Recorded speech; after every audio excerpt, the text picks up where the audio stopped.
Widows walk, scanning the horizon, watching the sea. The warmth of the fireside guided their creaking ships past the ever-present lighthouses safely into port.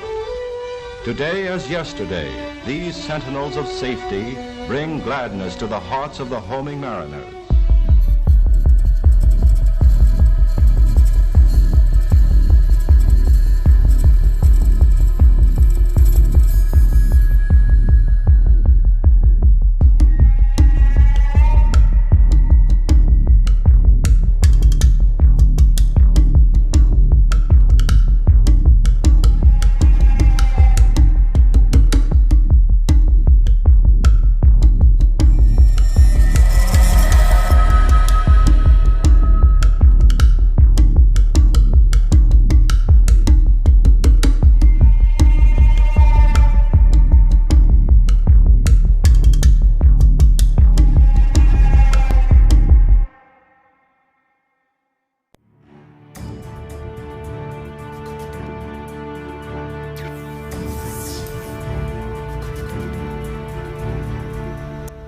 Hello and welcome back to Encounter Roleplay. Welcome back to Friday Fun Night.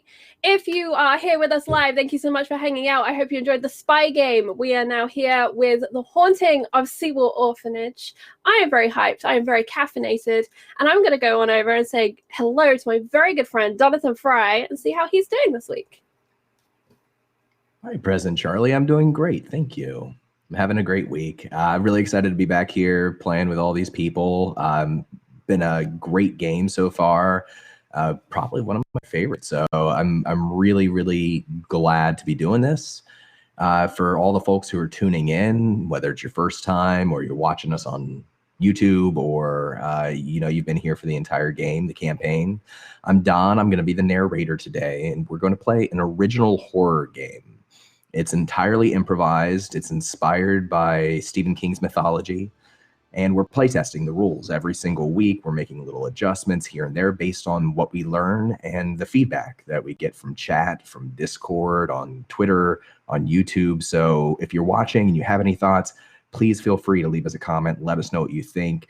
I know that once this campaign's is over, we're gonna keep working on the game and bringing out some new rules. So your help with that is incredible. So thank you very much for being a part of this. You can also find out some more information on our World Anvil page. I'm sure Charlie told you about that before, but it's got all the rules. It's got the character sheets. It's got background on the locations and the history and the story. There's a lot of Easter eggs in there, and especially I think with the last few sessions, we've seen how some of those Easter eggs that we created together in our session 0 have really impacted the flow and direction of the story overall, which is a lot of fun for me. That's it for me, though. I want to go ahead and go around and introduce the family, the survivors, and have them all talk about their characters and anything else they want to share with us. We could go ahead and start with Ray. Hey, I'm Ray, with a brick everywhere on the interwebs. And yeah, I run a D&D 5e game on the Scriticus Academy Tuesday nights. And just announced I'll be playing in a Deadlands Noir game here on Encounter Roleplay starting May 21st, and I'm so excited for that. So yeah, follow me there, and I do other things. So yay. Today I play Staley. She is kind of like the alternative one of the group. In 2020, she had gone off to college and makes movies, like horror movies and, rips of famous like old B style stuff. So yeah, and currently terrified of everything going on. So we'll see how it continues to go, I guess. Yeah. I love Deadlands, and it's a really cool cast. It's a really good game, so definitely check that out when it comes out. Remind us one more time, what are Staley's famous horror movies? Do you remember the titles?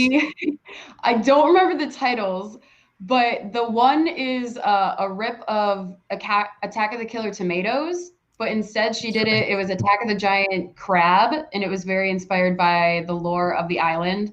And then she did like a zombie apocalypse movie that dealt with like a group of kids just like us who had to like save everyone in their town from the zombie apocalypse. But yeah, she's made some like really bad but awesome horror movies. I love it. Awesome. All right, let's go down to Josh. Hey, Josh. Hey, I managed to unmute myself. Nailed it. Hey, everybody. I'm Josh, aka RolePlayers_TV, and I am here to play Jacob Prince, who is finally at his wit's end. It's finally happened. We finally broke Jacob. It was a busy episode last week. A lot of stuff happened, and you know when you're right, but there's no joy to be found in being right, like at all whatsoever. Like I feel like I was right to be super cautious about people and other people, but you know what? That doesn't change facts, and I just feel really terrible for Tommy. Jacob doesn't. Jacob is like completely different from me, but which I've learned. But yeah, like I feel the bad. That's me. Looking forward to it. Oh, it's my birthday tomorrow as well. So if I die just before my birthday because of Don, you know, it won't traumatize me. It's a gift. Happy birthday tomorrow, buddy. I hope you have a great weekend and have a lot of fun things lined up. I do wonder, this is something we talked about early on, that some of us, when we were creating our characters, we really created younger versions of ourselves, which I think is a really interesting way to approach playing a game like this. And you were one of those people. Do you find that has changed over time? Has it gotten away from that because of the story? Yeah. In a way, yes. There's been a lot of stuff that I've done that I'm like, I really hope that isn't me. Like there's some things I can't relate to. But also like it mirrors like real life in a lot of ways, like in just interactions and stuff like that. And also the fact that, you know, it's my birthday tomorrow and, you know, I got the traditional from Don, a doll made out of my own hair, which is strange because we've never met in real life. So, but you know, it's good. It's even better than last year's. It's sat over there looking at me, and it will keep me company tonight when Don kills us all, because that is who Don is. But yeah, no, there's been a little deviation over the development of it. I really hope like you then go to like when you get around to Travis, you're like, and Travis, you also based your character entirely off your own life stories, because I just want to. Then I'm just gonna ask Travis for his memoirs like so desperately. Yeah. I'm getting told to shut the fuck up in the green room, so that's me. Yeah. Awesome. I do think it's the, you know, this trope that we all imagine ourselves as heroes in the post-apocalypse or in these horrific scenarios. It's really easy to imagine that you're gonna like make a stand and make all the right choices and look out for your friends. But you know, history and real life and people in those situations tells us that that's not always the case. So I think that's a really interesting thing to explore. And again, happy birthday tomorrow. I love you, and I'm sorry for whatever happens later, Josh. Let's go down to Tommy. Hi, I'm Tommy. I'm dead, I think. No, I might be dead. We'll see. I've been shot for the second time in this game. I think I'm the only one who's been shot in this game. But yeah, I'm Tommy, a pair to Pingo on the True Sphere. I play Jay Hopkins. Just wanted to get off this island, and now is probably going to die on this island, and it's unfortunate and ironic. And never did anything wrong in his life, whatever Jacob may say. Amazing. Yeah, it's that's what islands do, right? Like that's their purpose, is to trap you there and then you never leave. And you've definitely fallen into that. I'm curious, because this is kind of our chance to touch base one more time on how our characters have changed. Has Jay gone in a different direction than what you thought about initially, especially in 2020? Yeah, I definitely made some adaptations to what Jay was like after post Lighthouse incident, just because that was something I felt would be a very traumatic and changing event. Jay is, I mean, he's just not as, how to say, not as like in touch with the rest of the world as he might have been at one point. Like, he spends a lot less time trying to be controlling of other like situations. Like when he was young, he was like, I need to be in control. Everything has to go exactly to my plan, right? And now he's just like, the only thing I can control is me and myself, and that's all I care about right now. So yeah, he's definitely not quite how I imagined him when we first started concepting this character out. And it's been real interesting seeing those changes. Yeah, and we have to say too, and we will do a recap here in a minute, but Jay did kind of put himself on the line to help someone else at the end of last session.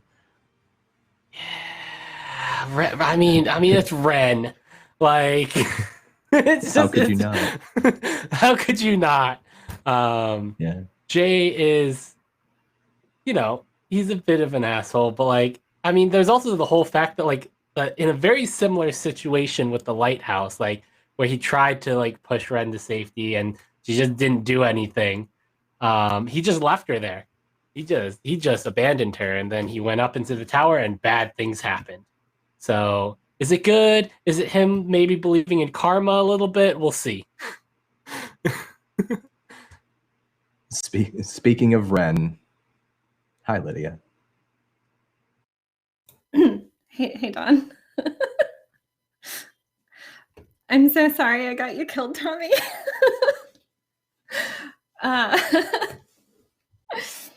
Anyways, I'm Lydia. I play Ren, also known as Birdie sometimes. I don't even know what to say. I'm already pre-sad. I lost my train of thought. What am I supposed to say? Oh, that's okay. Let me ask you: do you think that Ren has changed at all from how you originally imagined her when we first started? I liked the way that we did the character creation with filling out the survey and then having to pick like 3 virtues and 3 vices. So before every game and like as we play, I try to go back and reread like the vices that I chose for kid Ren and adult Ren and try to stay true to those. So as an adult, I think her vices were that she was emotional and scared.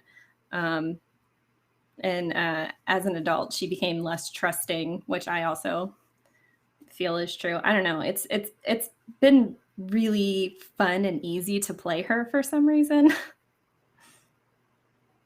Like decision making for her has been, I don't know, astonishingly natural. Easy. Yeah. And it's something as we continue to develop kind of the rules, I want to expand upon a little bit is creating in the character generation, creating a really easy way for people to hook into playing their characters so that they don't have to think too hard. They can just kind of jump right into it. So I'm glad that worked out for you so far. Ren has been at the center of a lot of terrible things. She's witnessed a lot of terrible things happening to other people. And do you think? Well, no, we'll save that for in the game. That'll come up in the game. But I'm looking forward to seeing what happens next. I'm looking forward to that too. Let's go over to Travis. Hey, Travis. That means I have to unmute. What's up? How's it going? I'm producer Trav. But today, you can call me Blue Frank. I've had a 10-ton motherfucker of a day, and I'm just ready to break somebody's face, which is the perfect headspace to be in to play Meryl Gross, who is heir to the grocery store fortune and is my favorite he's the black hat character I've always wanted to play. And I'm just having a blast. And I had something really funny I was going to say, but mostly I just am ready to fuck shit up. So in the words of the arm, let's rock. All right. Now you're gonna ask me a question though. I gave that killer send off, and now you're gonna like ask me some introspective No, question. I'm about the not. Genesis of my character. I'll ask you at the end after this episode. I'll ask you, Charlie.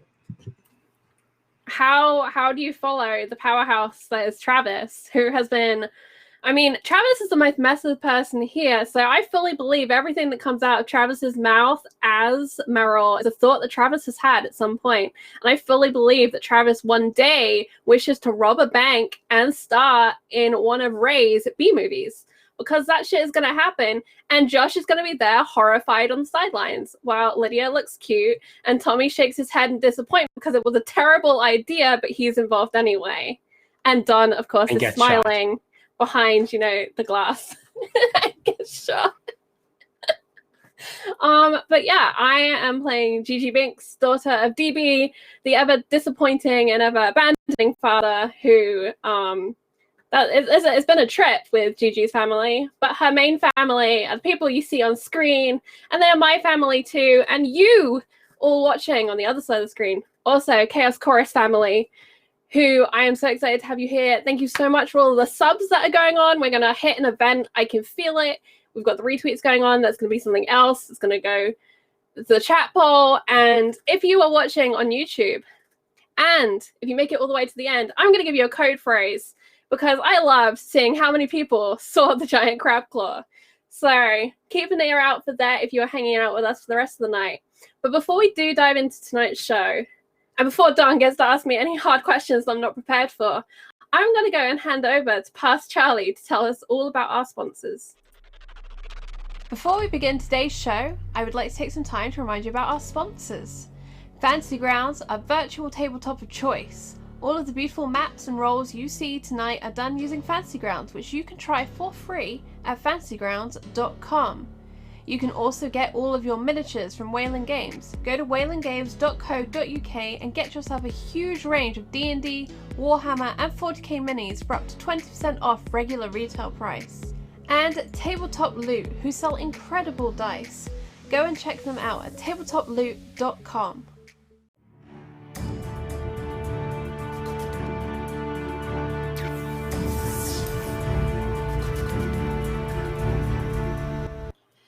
So, as Past Charlie says, please do go and check out our sponsors. They are wonderful people. And as Don mentioned at the top of the show, please do go and check out Our World Anvil. We've loved working with them this season, building up our little world of Pretty Marsh Harbor with the interactive maps and all of those details, as well as for our other shows, including Crownlands. And we will be doing a little bit more in the new season. So please do go and check out World Anvil as well. We have a code where you can get 20% off 6 months and 12-month subscriptions. It's Encounter RP! In all caps, just like that. And that is how I am feeling. I'm feeling a little bit intense, which is the perfect time to hand over to Jonathan Fry and the Haunting of Seawall Orphanage. Well, all right, let's get started with our story for tonight. From a bird's eye view above the Pretty Marsh Wildlife Reserve, the ancient forest that covers most of Pretty Marsh, the world looks almost peaceful in its blanket of wintry white. But down below, through the canopy, we see something more horrific than ghosts, more horrific than devils. We see the violence of man. Coming through the tree line into this clearing, two individuals wielding shotguns march on the old log cabin where our family is holed up. The barrels of their guns are smoking as they reload them and step over a creek that runs red with blood. Beyond them, our family is scrambling. Jacob is currently inside the log cabin, while Meryl steps out of the log cabin and calls out to Gigi, Staley, Ren, and Jay to get inside. Kneeling in the center of the clearing, a few dozen yards away from the door of the cabin, Ren is gripping an old leather-bound book to her chest, and she's covered in blood. Not her blood. She's staring at a boot. Jay's boot lies on the ground just a few feet away. And beside her, Jay is convulsing on the ground where he was shot, a hole through the right side of his chest. And that's where we'll begin. Pretty Marsh Harbor has many secrets, some of them big, some of them small, a few of them terrifying. Tonight, we're going to go around and give everyone a chance to act in turn. It'll be sort of like an active initiative where you'll get to do something and then you'll get to pass it off to somebody else in the group afterwards. But let's begin with Staley. Ray, what is one thing that is true about this scene? Oh my goodness. Okay. Despite being shot in the chest, Jay is breathing. I will put that as a truth. He's breathing at least for now, for what we know. Oh, all right. And the truth that I'll add to this is that you, Staley, in the midst of this chaos, you see two other figures that no one else has seen yet coming up on the log cabin from the south side, the other side, flanking the cabin.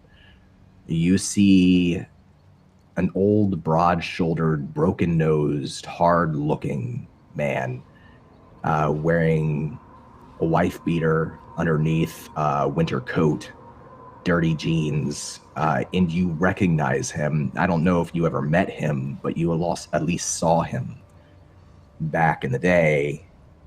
This is Jordan Thomas. This is an ex-police officer who moved to Pretty Marsh and he bought Gross Manor. And behind him, coming up behind him, is the man that you met recently named Robert. Robert used to be a clown, a professional clown, and he told you that you looked like his sister. You reminded him of his younger sister. He gave you a crucifix that belonged to her. Jordan Thomas is wielding an assault rifle, a heavy-looking gun. Robert is just holding a crowbar. What do you do? I immediately and as quietly as possible walk over to Meryl and Naomi, and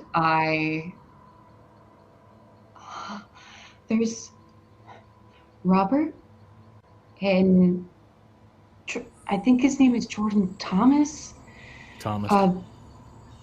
Yeah, they're coming up behind the building with a gun and a crowbar.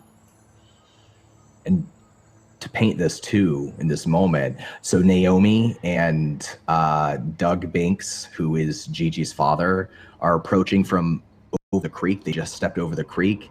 They're two of the gunners. They're also storming the cabin. There's 4 individuals. Oh, then I would have just said that to Meryl. Yeah. Okay. So we got Jordan and a friend coming from the back, and we got Naomi and the dad coming from the front. Mm-hmm. That's correct. Okay. All right. Is there a back door in the cabin? There's not. Are the windows shut?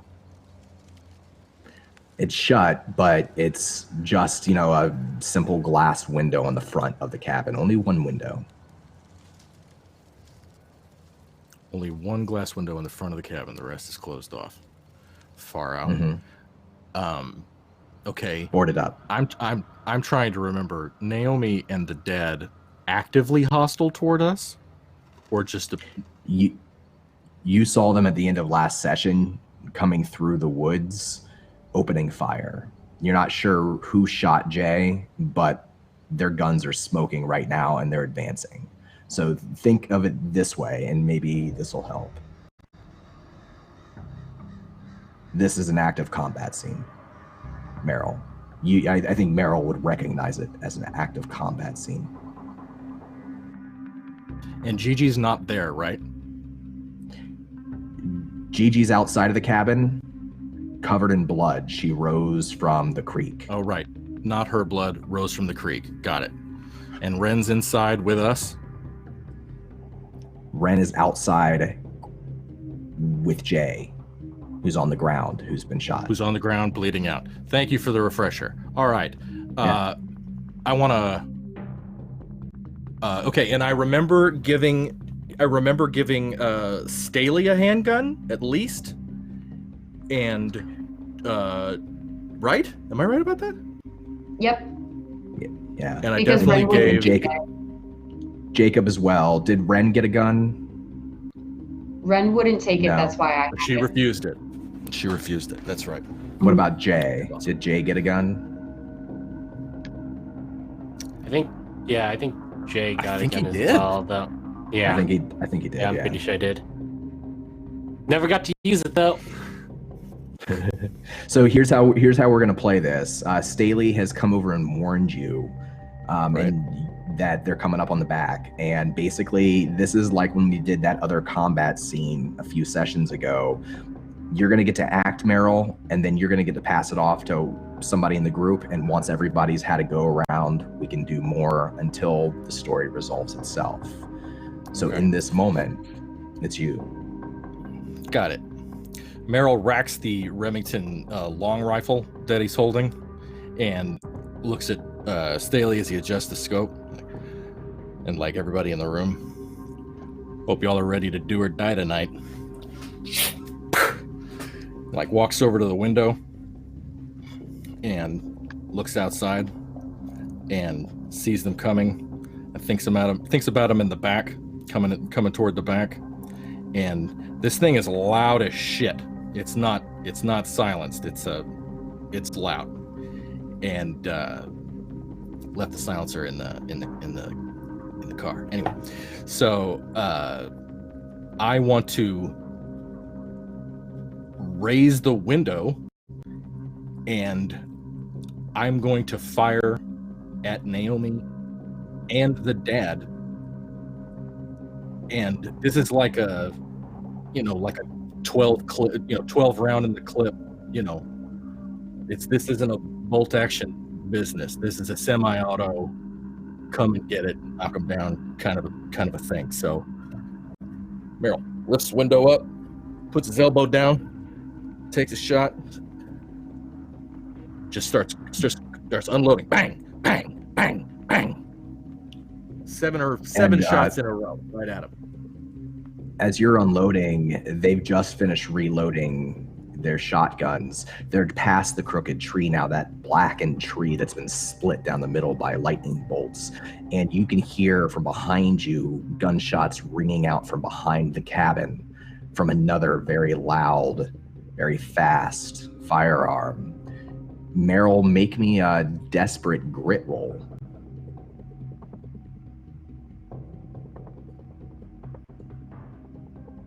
Gonna have to do it because I'm a bad role player and I'm not in Fantasy Grounds. What is my Oh, that's okay. So what's your grit there? grit? Is true grit. Is it a 5? It's a standby patient viewer. It's a 4. A 4. You got a 1, a 5, and a 6. So you get to name one truth as you fire your gun, as you fire your rifle through the window. I think I absolutely take down Gigi's dad and wound Naomi. Gigi, you're outside and you can see your dad approaching. He sees you there and you see for a moment he stops. Naomi keeps advancing, but he stops and he looks surprised. You can see his eyes widen and his gun lowers slightly. And I think there's a moment where the two of you lock eyes and then you hear the rat-tat-tat-tat-tat, the explosion of sound from the log cabin. And for a moment, I think Gigi gets hit in her left arm and rolls back, ducking behind the tree for cover. But you lock eyes with your dad for that moment, and then you see his body flung backwards with the force of the bullets. He goes flying back, collapsing into the bloody creek. You can still see his form at the top of the creek, but it's covered in blood. I think, does it make sense to go to Gigi there, do you think? Or Can I you just wanna do go one somebody more? else? I want to do one more Yeah. thing really quick. Can I Absolutely. get off the window, my back to the side of the window, and while I'm adjusting and turning the scope and maybe slapping another clip in, like, Jacob, do you mind doing me a solid just for a second? I'm gonna reach into that bag I told you not to carry and get that hard case out of there. Go ahead and open that up. And that'll be my turn. Okay. Do you want to pass it to Jacob, or do you want to pass it to Gigi or somebody else? I want to pass it to Gigi. Oh my God, I want to know what happened to Gigi right now. Okay. Charlie.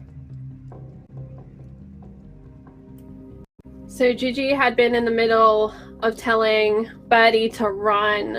Birdie had come down to the bloody creek, and they'd been having that brief exchange, and then the gunshots had begun, and she'd gone to move, to begin running, to begin moving. And what I imagined is she'd slipped and she'd grabbed on to Birdie, if Lydia will allow, and she'd kind of slid down. And so as she's kind of slipping down, and she's now looking up the bank, this is when she sees her father hit, as you described, and a sound just like rips from her in horror.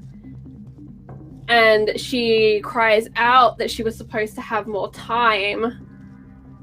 And she is scrambling up to her feet, and she's trying to get Birdie out of the line of fire, try and encourage her to stay low, scrambling not into the cabin, into the shed, but kind of along the side of it to use the wall as cover until they can figure out who's shooting from where, because there were just more gunshots, and they weren't from her father and Naomi up in the hill, and they seemed a lot closer. So I think it's one of those, she doesn't quite know what's going on, but she wants to get herself and Birdie to cover. And she's covered in blood, and it's slippy, and it's chaotic. So Ren, so at this moment, Ren, how do you react to her trying to grab you and pull you away? So let me get this straight. Jay is like convulsing in front of me. I'm covered in his blood and holding his like weird leather book, and he's dying. And now Gigi's like grabbing at me. She got shot in the arm. No. Naomi got shot in the arm. Naomi did, okay. But still, Gigi's like covered in blood, and I just saw her rise from a blood river, and I just want to make sure I have this right. Yeah, no, you got it right. Good. Okay, good. Shit. I know exactly what to do. I don't. I think Gigi is trying to like grab onto her and like get her to move and like make a smart decision and run and get down. But I think that she is just so distraught about trying to save Jay, because Jay was trying to save her, and it's dawning on her like this is the second time that he's tried to do this, and both times like he was in so much trouble. So I think I'm gonna hold on to his book, and I don't know how big he is and if I'm even able to pull him, but I'm gonna try to like grab onto his hand or something and see if I can like get on top of him and like try to drag him with me towards the cabin. Like I have a lot of adrenaline going through me, but I also don't know if I can do this. I think that Gigi would help if she senses Birdie kind of change directions and to Jay. I don't think she's been aware of Jay particularly, just like the gunfire going on, and Birdie was the one whose eyesight she had. So if you'll allow, I would assist, or you want us both to make rolls, or... No. So the way that this will work is that it'll be you, Charlie, who makes a desperate grit roll. Oh, good. Modern Gigi has 2 whole dice. That's good, because Ren has 1. Oh, okay. Well, I feel slightly better about this then. All right, let me get in over to my Fantasy Grounds screen. Grab my 2 dice. 8. Oh no, that's not how this works. 6. That's how this 6. works. I got a So 6. You got a 6 and you just needed a 5. So what is one truth about this moment?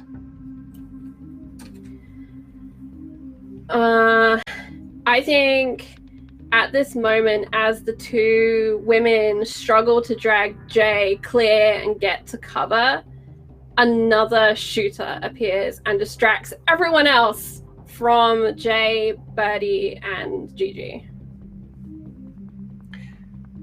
Yeah, so what happens is in the cabin, that boarded up back window, which is sort of a wider window, the wood rips away. You see just for a moment the flash of a crowbar pulling at the wood, and then through the window, anyone who looks through it, you can see Jordan Thomas, this massive, I mean, he looks like he could have been a Green Beret when he was younger, and he doesn't look like he's gotten any less mean the older he's gotten. And he's leveling his automatic rifle as he marches towards the window, preparing to unload on the inhabitant.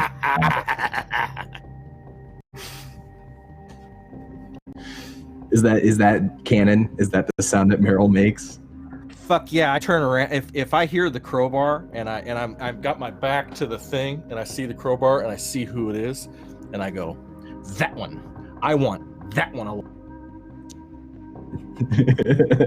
Oh, We lost Travis, but that's a perfect place to lose him. He'll come back. Yes. It's so good. I was gonna say, yeah, I would. By that time, I think I would pull out the gun and hide in the midst of all this as well, before that would occur. So I would also try to be like somewhat hidden behind something and pointing shakily this handgun. Okay, so Gigi, you get to the side of the house. You manage to help Ren and drag Jay, who's stopped. He's not shaking quite as hard, but he's still kind of in shock. You can tell he's breathing. You can see the cold air coming out of his lips. You manage to get him around the side of the house as this happens on the back.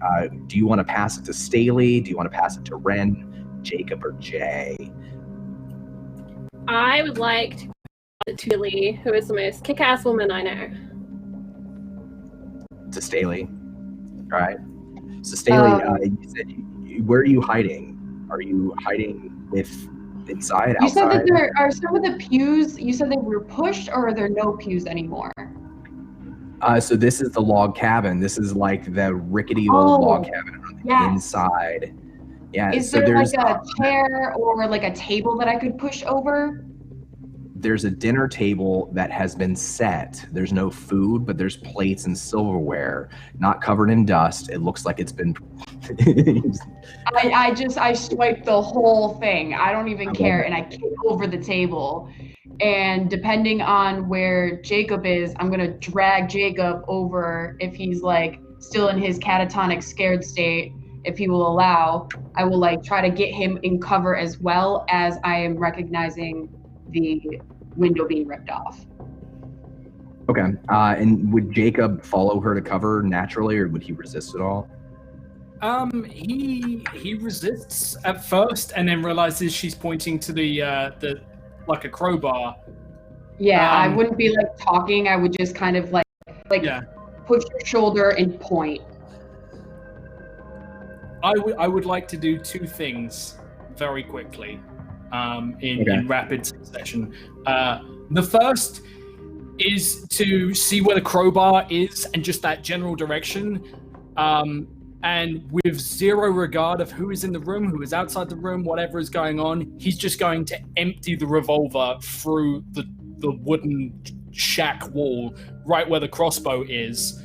And as he does so, he's going to bring, he currently has a bottle of homemade clown moonshine in his other hand, and he's smoking a cigarette, and his tie is currently crammed into it. So he's just going to turn his head slightly, light it as a Molotov, drop the gun close to the bag that Meryl said, and just say to Meryl, be right back, dropping like the cigarette, step outside and just hurl it aggressively and angrily at the advancing, the nearest shooters he can see, and just say, "Fuck off!" and just hurl this Molotov at them. Okay, so a few follow-up questions. We'll make some rolls. If he's not getting under cover, is Staley trying to pull him, or is she just going for cover herself? Yeah, if she realized that he had a plan, she would definitely just go for cover herself and just be like, okay, I trust you. Hopefully you come back.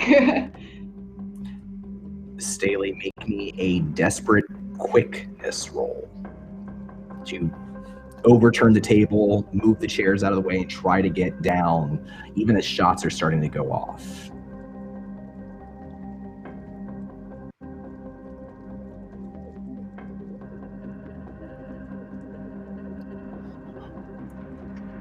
Nope. With a 1-1, reduce your quickness for the rest of the session by 1. Okay. And what happens is you overturn the table and you go to grab Jacob, and he kind of pushes you off. He's preparing his Molotov cocktail. Jacob, you see Staley go down. Shot. Staley, I think it's probably like a bicep, like it's a grazing wound in your arm, but like just the force of that gun is enough to knock you down to the ground. You're able to crawl back afterwards underneath that table, but you are shot. And Jacob, in this moment, as Staley's scrambling, you have 2 locations you can focus on. You can go out the front door, the only door, which is leads to the tree in the creek. Naomi and Doug were out there. You don't know who has the crowbar. You didn't see who was wielding it, but you did see a flash of Jordan Thomas through the back window. The wood from the crowbar has been pulled away. So you can focus on behind the cabin, or you can focus on going outside, out front of the cabin.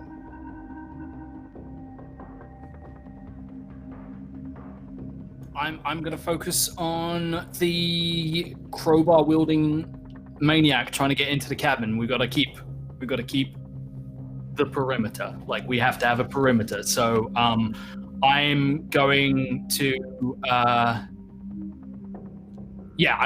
I'm just gonna walk forward and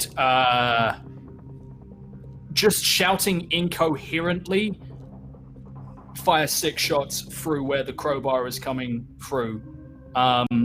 Just methodically walking forward towards it, just with fury, but I won't light the Molotov then, because Okay.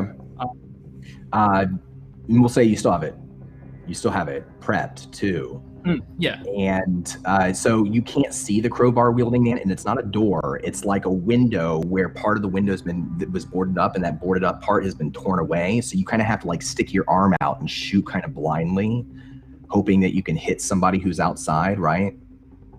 Yeah. Go ahead and make me a desperate smarts roll. Oh God. That is not what I wanted you to say. Okay. Okay, that's not so bad. I'm going to spend one of my dice, 100%. Okay. To add an extra. That is 2, 2, 4, 1. No. Reduce your smarts by 1 for the rest of the session. And you're not sure if you hit anybody or not, but the truth that I'll add to this is that as you stick your arm out and fire, not sure if you've hit anybody, Jordan Thomas rushes the back of the cabin in that moment, and you can't see because your arm is blocking the viewpoint. It's blocking the hole through the boarded up window, and Jordan Thomas bends your arm.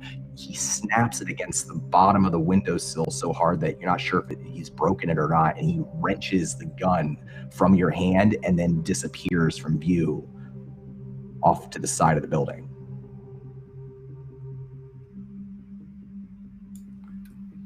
There is so Jacob eats the filter of his cigarette, not intentionally, just like his teeth like just slice through it, and he chokes.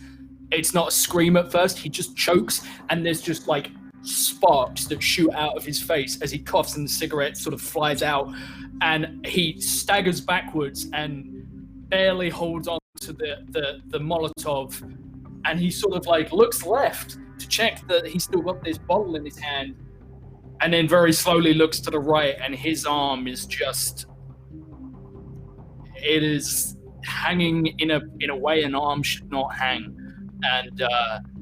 and he's full of adrenaline at the moment, but it's there. It's like starting to, that slow surge of sheer fucking agony that is starting to wash up.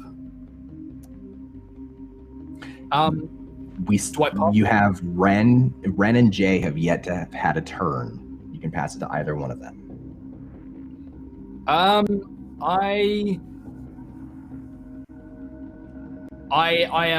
I was going to try and help Meryl, but I'm like, while I'm sort of like just stunned for a second, in pain. Let's go to someone else who's in pain. Let's go to Jay and hope Jay is okay.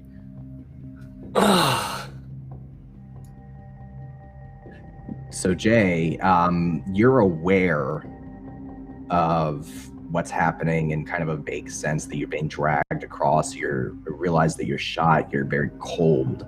You're numb. You don't feel really much of the ground beneath you, and even though you weren't shot in the leg, your legs don't seem to be working, but you're still able to act and move. You're still able to do something here. You're aware of gunshots from all around the house. You're aware that Naomi, as you were being dragged away, you saw Naomi duck behind a tree. Then you're pulled around the side of the house.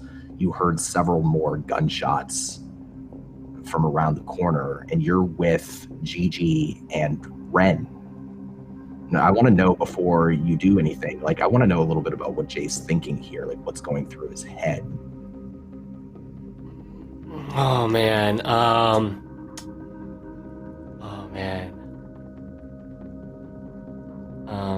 Jay's first initial thought was not again. But I think that in Jay's mind, like so I haven't talked a ton about what Jay did after leaving the island. Jay went into biomedical engineering, and graduated from college, graduated from master's, is currently working on his PhD. He works for a company doing research into sort of bionics and prosthetics and stuff like that. And so while he's not a doctor, he has a very good understanding of the human body. He has moved on from insects to understanding the human body very well. And so I think once sort of the numbness and the shock sort of like are there, like once the shock wears off, and he's probably doing like a catalog of what's probably happened to him, like in his head, he's just like, you know, I am personally not very wow, I'm struggling today.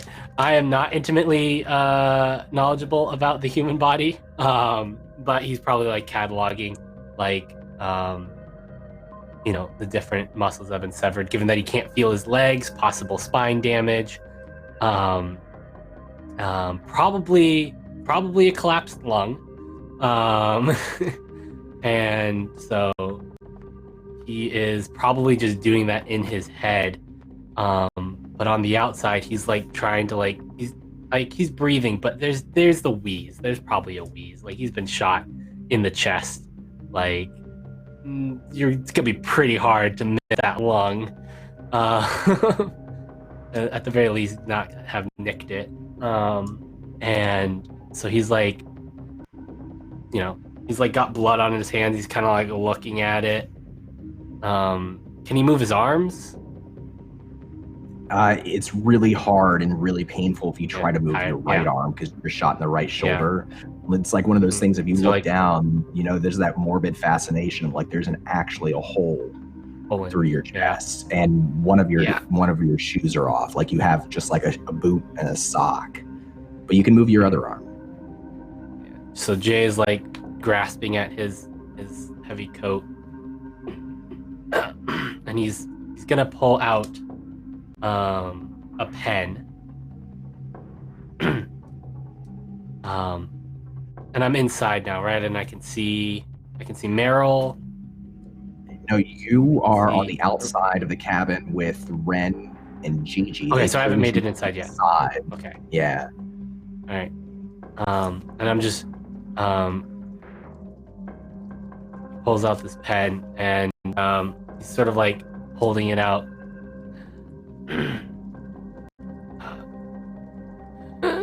Give this to Meryl. He's not saying it to anyone specific. He's just kind of saying it out to the air and holding it out right now. And I mean, there's not. I mean, I guess that on the other like end, like his right arm like isn't doing much, but he's like he's trying to move his right arm, but it's not really working.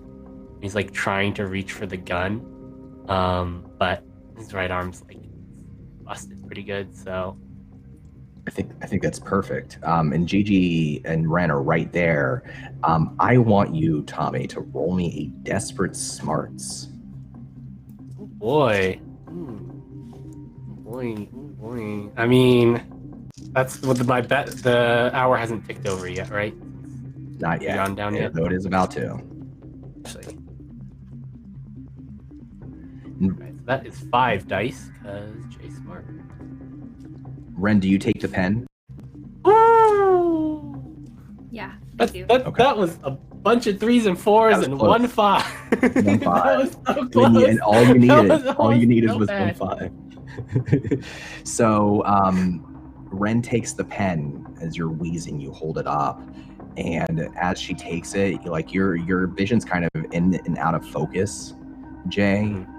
But it comes back into focus, and you see over her shoulder Jordan Thomas, this hulking old man with an assault rifle, turn the corner from behind the cabin.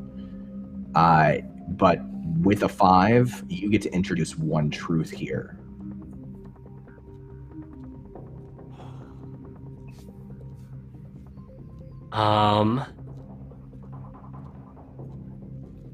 I know what the cool thing is to do here. But I don't think that's. I'm trying to think. I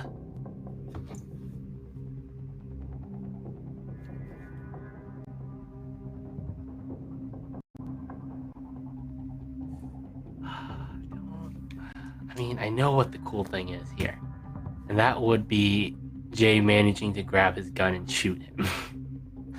That's the cool thing.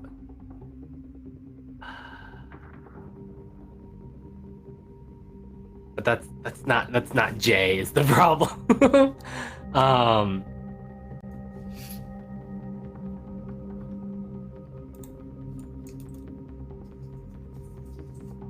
It's hard. This is hard.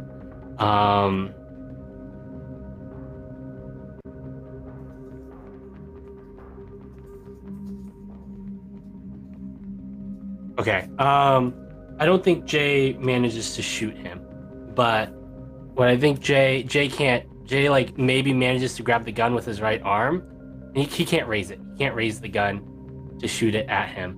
So what he does, I imagine that this is an old cabin that is slightly under disrepair, and you know that there is probably like an overhang that has like a supporting beam on it, and I think Jay just like leveling the gun on the ground, like tries to shoot out the support beam on like the eave, right? And maybe create enough of a distraction. Like I think that's the smart thing. That's like what a smart roll would get me here. I like that.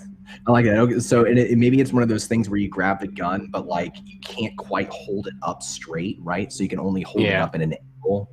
You shoot that support beam right as he's coming around the corner, and snow and ice and a mess of wood fall away from the roof, from the corner of the wall, blast down towards him, spraying him in the face. I think like a chunk of wood probably cuts him in the side of the cheek, and he rolls back around and falls away from your side of the cabin and disappears.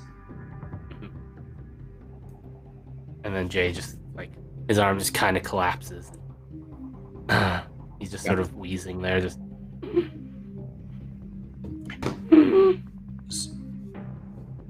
So our last bit for this round before time will click down to the next hour is for Ren, who is right there with Jay. She has the pen, the recording pen that he gave her and told her to give to Meryl. You see Jay wheezing. He kind of collapses back. He's just like saved perhaps you and Gigi from this gunman. And he's like maybe like limply holding this gun in his hand. What does Ren do?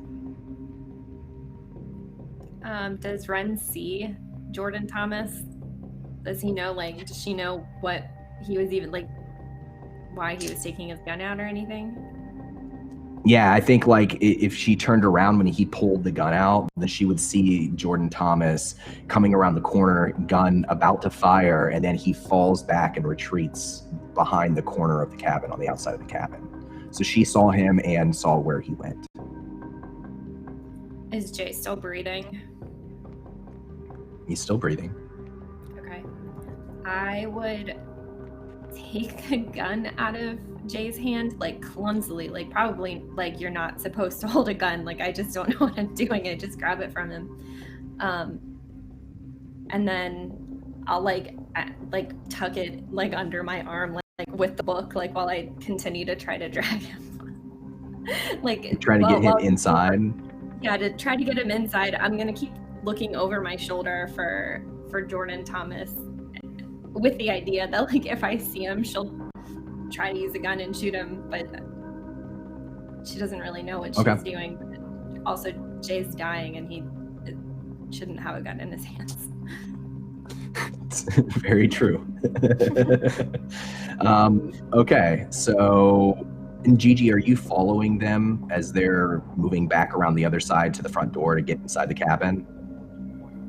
Or are you staying outside? I think if Gigi is seeing Birdie tucking a gun under her arm, she would like to take that gun because we already got one shot person, and another one isn't on Birdie's want list. So she'll kind of offer to take that from Birdie so she can focus on moving Jay. Yeah, she gives it right to her. She doesn't wants nothing to do with it. Yeah. Yeah. Okay, so go ahead and roll me.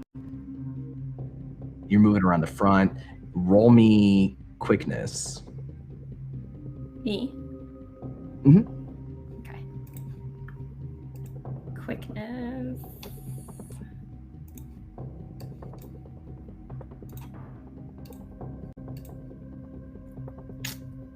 Two, three, All right. 4. So you're pulling Jay around the front, and I'm sorry, was Gigi following once she has the gun, or is she staying outside? Okay. Gigi is like following right behind you as you're pulling Jay towards the front, and you see Ren right before you get inside this open door of the cabin to where everyone else is currently, all of your family. You see Naomi reappear from behind the blackened tree, the crooked tree, and is starting to advance on the front of the house. But you're able to get to the door first, and you get to introduce one truth for me. Oh boy. It could be related to your character, it could be related to one of the NPCs, it could be related to one of the other characters, whatever you want.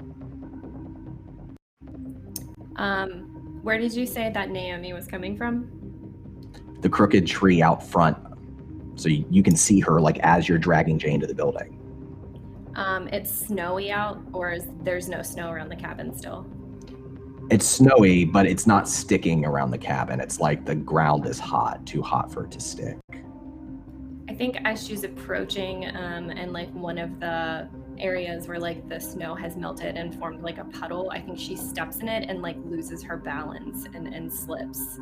So she gets like caught off track a little bit, like maybe rolls her ankle. I love that. Yeah. So like she's almost close enough to attack, and then she rolls her ankle, falling in a puddle. The gun like falls out of her hands and kind of misfires off to the side. And she's like struggling to get back up for a few seconds, giving you plenty of time to get Jay back into the cabin. Gigi follows behind, and now all of you are together inside the cabin. The hour clicks over, and we remove 1 dice from all of our dice pools. I'm going to give it back to Travis here, and we're going to continue. So everybody's in. Naomi's outside. I've been inside the whole time. Would I have heard Jordan get shot? Do I know? You heard a gunshot, and you probably saw like part of the wall like broke away in the corner and collapsed. You're not sure if he was shot or not. Okay. All right. So Rail's gonna be like, y'all do me a favor and sit tight, and if any of you feel like covering me, that's your call. And he slings his rifle across his shoulder, pulls out his 44, and goes right out the front door, makes a hard right turn. Now I want to be clear, this is not SEAL Team 6 here, okay? He's not taking this like bad boys, okay? This is a man walking like when you leave your wallet in like a public place and you need to get back there so that make sure nobody stole it. You know what I mean? So just a man walking, square shoulders, gun in hand, and I'm going to turn towards where that hit against the wall was. So I step on the deck of the cabin and look around. Yeah. So you see Naomi on the ground, getting up, grabbing her shotgun out front, like closer to the tree, but you can turn the corner and lose sight of her and head towards the back where other individuals might be. Is that what you're doing? Yeah, if I don't see, I thought Jordan was down in front of the cabin. That's perfect. I like see her. How far away is she? 40 feet. Oh man. Okay, so without breaking stride, I'd like to fire twice at her, and then keep walking around the side of the cabin. Perfect. Just and then keep walking. That's going to be, I'm going to say, because she's down, because of Ren's truth that she introduced, that this isn't a desperate. Not even really trying to hit her. Like if I could save my roll for what's going to happen behind the thing, like it's one of those things where you shoot somebody to get them the fuck away from you, and get her to get back behind that tree to buy me some time to get around the back of the cabin. So what's your grit? Yeah, I think it's a regular roll. If you're not trying to hit her, if you're just basically like cover firing, I'm not going to make you roll for that. Yeah, I think he just fires twice in her general direction. And then, without breaking stride, takes the corner around the back of the house. You move around the back of the house, and you see, as you're turning the corner that's kind of collapsed on the outside with splinters of wood on the ground, you see the form of Jordan Thomas disappear around the opposite corner.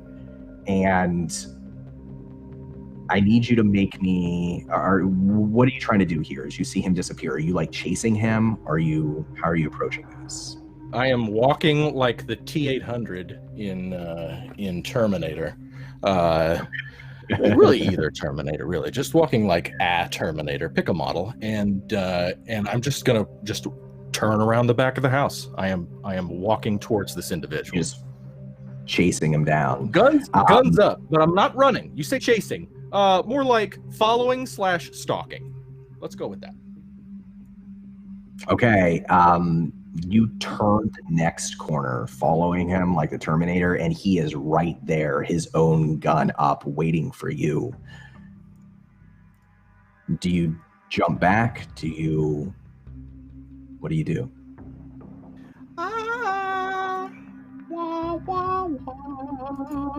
I'm signing in. I'm going to blast this fucker. I want to shoot him in the belly. Okay. This is going to be a desperate quickness. This is like a hair trigger. I'll either kill this bastard or get assault rifle down. That'll be a fun time. Here we go. All right, What's your quickness? My quickness. I'm gonna shoot him with the quickness. Oh, my quickness is 2. Fucker. It's gonna be fine. All right. So right now it's 1 because how we're is minus that? 1 hour. What the? Can I use the thingy? But I want the thingy. You have 2 dice. You can use 1 or 2 of them.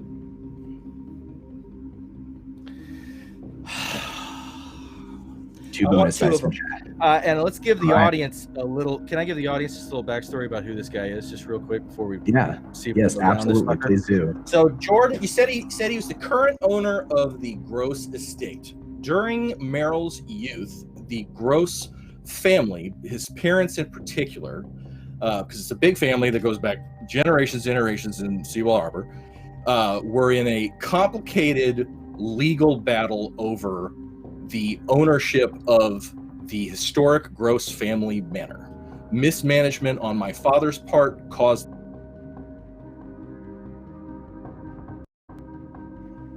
Oh no.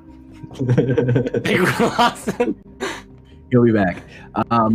Gunshot rings out. He's popping back right now. Default loses the quickness. If Hold on, I'm back. I'm back. I can't see anything, but I'm back. Guys, this shit keeps crashing on me. Like, it keeps kicking me out. Okay. All right. We've had a vendetta against this bastard for a long time, and then it never got resolved. And the Jordan, and it was like his dad, I think, that we were really fighting with. And then Jordan took over or whatever, and so there's a long, complicated family history and a ton of bad blood between the Gross family and this particular individual and his immediate parents. And so that said, now I guess it's time for me to roll. I want to use both of them. All right. Merrill is that gives you fucking 3 dice. He has the eye of the tiger, and you get the feeling that this may be one of the reasons he may have come back. Oh my god, I got a 3 and a 4 and I got a 3, a 4, and a 6. So the truth that I'm going to introduce here first off, 3, 4, and 6. You subtract 3, 4, and a 6, or 2, 3, 4. Is that right? 2, 3, 4. I got to roll one die. No, I'm not in. I'm not in fantasy grounds right now. Okay, cool. Then you get to introduce what happens here. You get the truth. If you got a 6, is he holding his assault? He's holding his rifle leveled at me? Yeah, he's turned the corner. He's taken a few steps back, so he's not right there, and he's got it up and ready. You just turn the corner. You're not even all the way around the corner, and this is just like a split second. The instant I turn the corner, I shoot him in the gut. In his shock, he slips, and the barrel of the assault rifle slips. I take a big step forward, grab the butt of the rifle, the barrel of the rifle, pull it up into the air, and then shoot him again in the gut.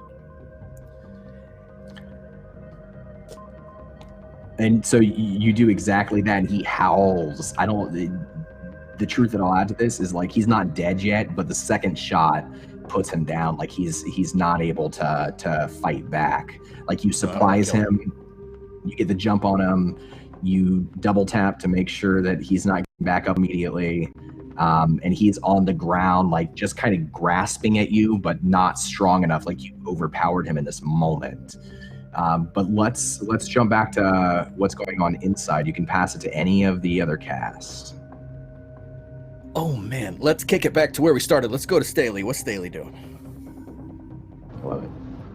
Okay, so I am shot. Which arm is shot? And Let's am say I it's your like left. passed out or? No. Let's say it's like a graze, right? Like it just barely, a bullet just barely clipped your left arm. Like it's bleeding and it hurts, but it's not. There's no bullet in your arm. Oh, okay. So, Staley being kind of like knocked off her feet and kind of like spun around will still be like ducked behind the table. I think honestly in this moment she would just like take in the scenery, kind of like look around as much as she could to see what was going on. And like so Ren, Gigi, and Jay just got inside as well, right? So I think her primary focus would be to get them undercover as well. So I would like to spend my turn like knocking things over, pushing things up, like moving the table I moved over to like where they are and where Jay's laying to try and make us some sort of cover if at all possible, as long as there's like no threat immediately once I like try to stand up. Yeah, let's say you're able to make the barricade very quickly, and does anybody help with the barricade? Is this a joint effort? I think Gigi kind of coming in would put the gun down and seeing Staley trying to do something would go to help Staley. Can see injuries, it's chaotic, but if someone's doing something, Gigi will move to help that person in doing something. And so the two of you then, we'll check in on probably Jacob here in a second too, but the two of you managed to barricade part of the door, like you're getting things up, creating more cover for yourselves. And Staley, like right before you top, Naomi's gotten back up and she is just outside of the front of the door of the cabin, like just a few feet away from you. And you can see over her shoulder, Robert, the old used to be a clown who you'd spoken to inside the church. He's got a crowbar in his hand. You have a second here to decide how you react in this moment. Do they look threatening? Like, do they look like aggressive? So the expression on Naomi's face is just hardened, just completely, just exhaustion and a removal of any emotion, haggard. Robert, at a glance, you're not sure if he looks scared or anxious or something else. If you want to try to, you could spend more time, you can interact with them, you can do whatever you want here, really. I think she would in this moment kind of like abruptly turn towards them and almost like very much like someone who does not know how to hold a gun properly will hold it with two hands and point it out directly towards them and like look over to make sure that everyone else was like somewhat secure and just like yell over, what is going on and what do you want? Roll me a desperate empathy. Okay. I got 3 in that.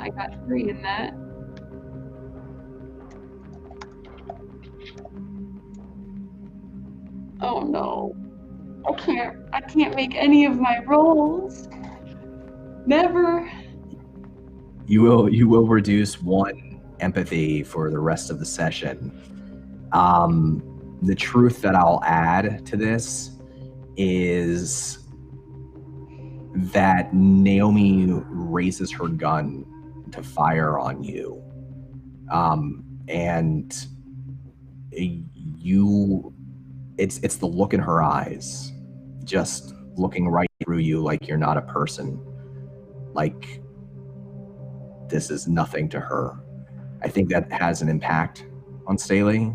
She, like everything that's happened in the last few minutes is like something that it's going to be really hard for her to ever maybe fully reconcile with, be a challenge, but that Robert strikes her in the back of the head, knocking her unconscious with the crowbar a moment later. And he's just kind of panting and breathing heavily, and he just says, I'm sorry. I didn't want to do it. I didn't want to help him. Help who? What is going on? Let's give it over to Jacob here and see what Jacob's doing as we kind of moving to wrap up the second round.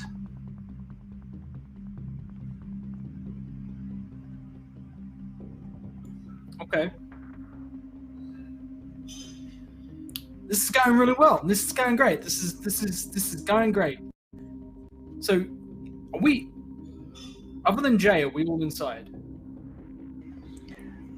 Everyone's inside now except for Meryl, and Robert is just outside the front door. He's just knocked out Naomi with his crowbar. Okay. I light the Molotov and I drop it in the doorway. Of the wooden log cabin?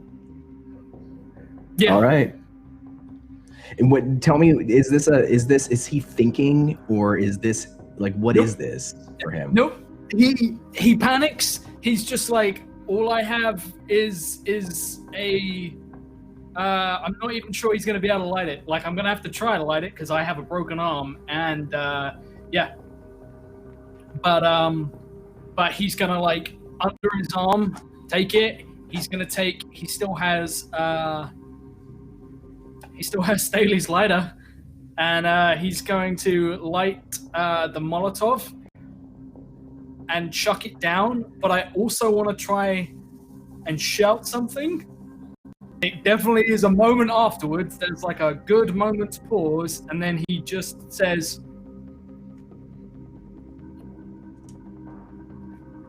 "If you don't back the fuck up, you won't get any of our blood. Because I'll burn all of us." And I just smashed the Molotov on the ground. They need our blood.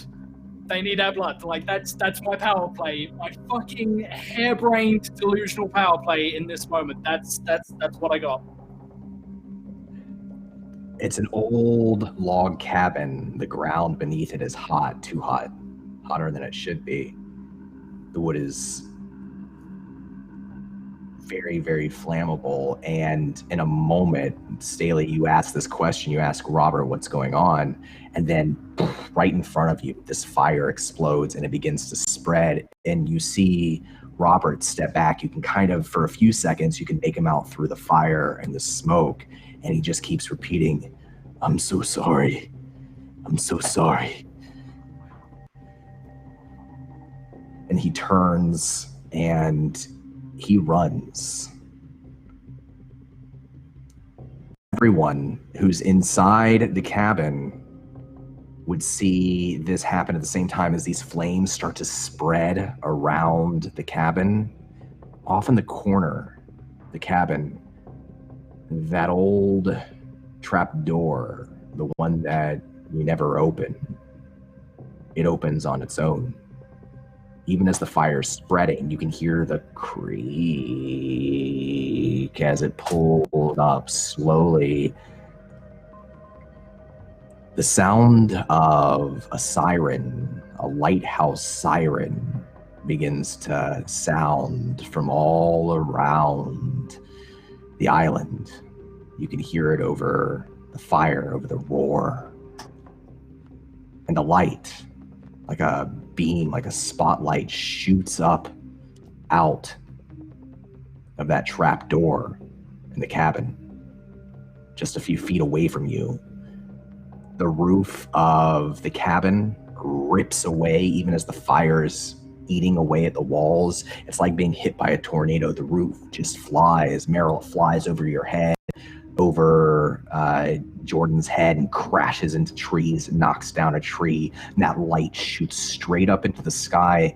The rest of the sky darkens. It turns that dark gray, kind of red color that it was before.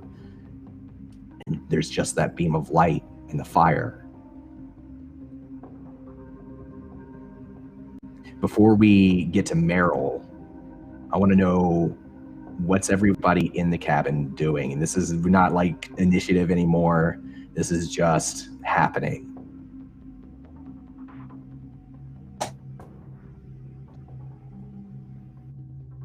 I mean, Jay's not doing much. Jay's dying over here. Jay's dying in the corner. I go over to Meryl's bag and open it. And I hope I find... I hope it's a big radioactive symbol with a big easy button to push, like a nuke or something. Just any, like, I'm hoping for a lot, something badass, but I don't know what Meryl keeps saying. Well, that's Meryl. What's in the bag? What's in the bag? Enough C4 to blow the lumber mill to hell, and some flashbang grenades for good measure.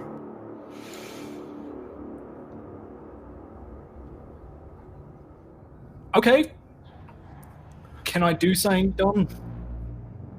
You can do whatever you'd like, buddy. And if anybody else is doing anything as you see Jacob rifling through this bag, feel free to interject and join in. This is all of you.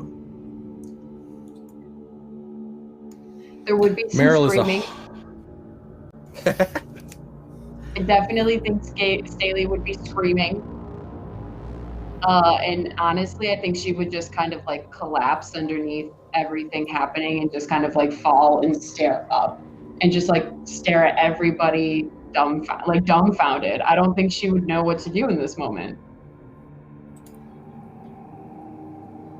And I think Gigi is proclaiming to her, because they were close together, we're in the other place. This is the other place. We're not meant to be here yet. We had an agreement. And she's like screaming at the hatch that we had an agreement. Because this is the hatch's fault. And then she's looking at the fire, she's looking at the sky. There's no roof. And she's looking around at her family, and everyone is injured. She doesn't know where Meryl is. Then she sees Jacob's got something. It's C4, so it looks like fucking plasticine. It doesn't look like a bomb with like strapped up with, convenient TNT marked on it. But she's looking, that doesn't look like a good thing. And I think she's gonna... What are the walls like here, Don, really quickly? Are they ripped off? Did they go with the... I mean, they're like falling down because when the roof was ripped off, like the force kind of knocked them partially down. They're still standing. It's just a log cabin. Parts of the wall still there. Some of it fallen away, but the fire is ripping through. I think she's gonna climb up one of those walls as it's falling, and she's gonna scream to Staley, I'm going to the lighthouse. This started at the lighthouse. And she's gonna just start running. She doesn't want to be here because the door to hell is opening, and she's gonna run to where everything started, which is the lighthouse down on the beach. She doesn't care that we're just running backwards and forwards at this point. She's like, I don't want to be here at ground zero. And everyone is injured, so she can't really help these people. Okay. So I have a few questions. Let me go around and ask some questions. Staley, do you stay or do you go as she runs off? She is gonna go with Gigi. She gives a very wary and like, kind of like, this may be the last time I see some of you look. So she like will pause and just kind of take in the scene and look at everybody who is around her for a small moment and then take off after Gigi, because Gigi's not going alone and everyone else is at least together. So she will 1000% follow Gigi to the lighthouse. Meryl on the outside, you knock him down, you shoot him twice, and a moment later the siren sounds, the roof rips off for a second, kind of distracts you. He's still on the ground beneath you, but then you see Gigi and Staley scrambling over the walls. Not sure if anyone else is following them yet. They're running towards the woods. They're running away from the house. Split second, what does Meryl do? Just the man I drove halfway across this country to see. And I like skip and then jump up and put one knee on the ground and one knee on his gut. And leaning all the way forward. And Don, you just stop me. I'm going to put my gun against his heart and get right into his face. Go. I have a lot of new hobbies, Jordan. One of my many interests is names. I love names. I've researched names. You know what my name means? Meryl means water. Water, Jordan. You know what gross means? A lot. Something. You know what your name means? It's Hebrew, actually. It means to fall down or go down. I am water, Jacob, and I'll see you in hell. Bang, bang! He's staring, glaring at you, like coughing up and then spitting blood as you're giving your monologue. And just for a moment, Meryl, and I don't know how, I don't know if this would infuriate you or not, but just for a moment, he begins to laugh up into your face right before you pull the trigger. And then he's gone.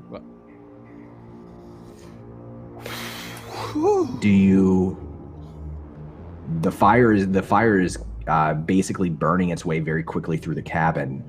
Are you running away from the cabin, or are you moving towards the cabin, into the cabin, through the fire? Okay, so then Meryl stands, takes a breath. That was fun. Looks to his right, sees the cabin is on fire. The bag was at the back of the cabin by the window, if Meryl remembers correctly, which you might not. And is there enough, the crowbar broke the slats in the boarded up window. Is there enough room to kind of gingerly step up onto the side of the cabin if there's like a deck or something, and kind of look in to see if the fire has completely taken over the inside of the cabin, or whether I have time to rip up the board and reach in and grab my bag? Yeah, you can push through just like Gigi and Staley pushed out. You can climb up through like the ruined wall, but you can see as you go in, like it's chaos in there. It's full of smoke. It's hard to see, and your bag is not where it was. It has been moved. And I think you would see Jacob holding the C4. Can I make eye contact with Jacob? Can I see him? Can I shout his name? I shout Jacob at the top of my lungs. He turns. He's standing right next to the hatch, holding the C4, and he is looking down into that hatch, and then he turns and looks at you. Is the fire close to the hatch? Are there moments here? It's strange. From the hatch is shooting up that beam of spotlight kind of light out of the hatch up into the air. The fire's ripping through everything, but somehow it's avoiding the hatch. It's not touching the hatch. It's not touching, it's not going down the hatch. He's holding the C4, but is he holding the detonator? I don't know, is he? It would have been in the Pelican case. It's like there. I think he had like 2 or 3 hard cases, but you opened like the right one. It's like a Pelican case, the right thing. And in it, in the foam, is the C4, and then there's a very basic detonator. It's like you hold it and then you let it go. Yeah, 100% is holding it. Okay. Very much like a construction kind of like a demolition construction kind of detonator, and he has it in his hand. All right. That's my man. You hold that. You drop that. You're coming with me. Run. Come on. Before we resolve this moment, think about this. Think about this moment with the two of you, because I want to go to Ren and to Jay, who were still in the cabin, and see what they're doing. Jay is unable to walk, and he's breathing, wheezing raggedly. Ren, you see Gigi and Staley run out of the wall. A moment later, Meryl appears just at the edge of the ruins. Fire and the smoke is choking Ren. You have Jay. You're the only one here with Jay. I hear Meryl come in, and I can't really see what's happening, but I hear him tell Jacob to throw it and run. I know that Gigi ran to the lighthouse, and Ren always follows Gigi, so she's got to go. So I think that she would. She knows that you can't stand up in a smoky room. You have to try to stay below the smoke, because I think at the orphanage, they made the kids practice like their fire plan and how you have to touch the door and then crawl out. So that's all coming back to her. So I think that she's like, okay, well, Jay is safe on the ground for a minute because he's on the ground, and so he's below the smoke. I need to stay below the smoke. So she crawls towards the door where Meryl is, and she's gonna hit Meryl on his leg on the way out, and I'm just gonna yell like, grab Jay. Like, run, we gotta get out of here, you gotta get down. And she's clutching his book and makes it out of the cabin, and she's gasping, and she just takes off after Gigi. Does she look back? No. Before she leaves? And so you escape, and you can see Gigi and Staley a little further off in the woods. You're able to stand up, and still you were staying low, but you still got smoke, and still really hard for a few moments to breathe and push forward towards the snow in the distance. And then there's this tense moment with Jacob, Meryl, and then Jay. What do you look like right now in the center of this room?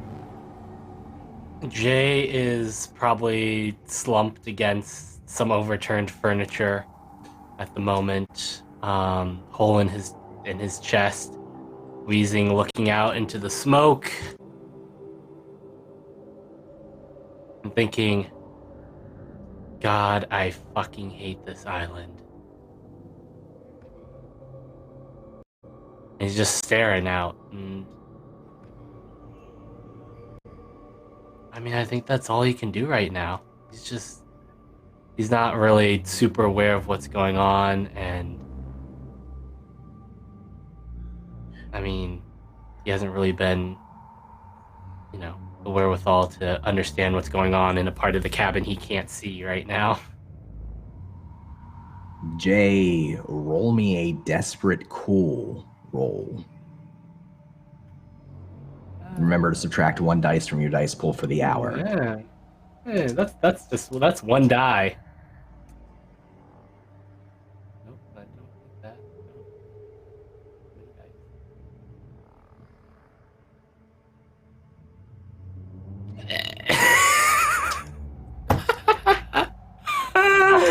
Oh, that's a 1.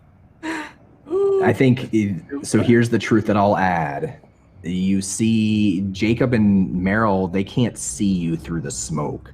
It's billowing, it's covering you. You're on the ground, and it's hard for you to see very much, kind of slumped over some furniture, not really able to move. But when that light shoots up from the trapdoor in the cabin, it's just a few feet away from you. And for a second, Jay, you see a figure in the light, just coming up from the trapdoor beneath, the space beneath. At first, it looks like a pilgrim or settler, one of those figures, one of those ghosts you had seen before, their head rising the bonnet around their face. As they rise up, not climbing from the stairs, that the ladder that leads below, just rising. But through the light, Jay, you swear it's your mother's face in the light. You swear it's her. And she slowly reaches out a hand for you. There's pain and concern in her eyes, a tight smile on her face. Jay reaches out with his one good arm and tries to grab her hand.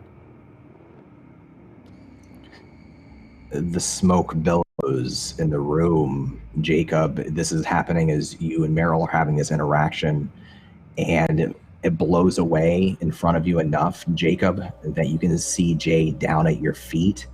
You don't see a figure in the light. You don't see the arm reaching for him.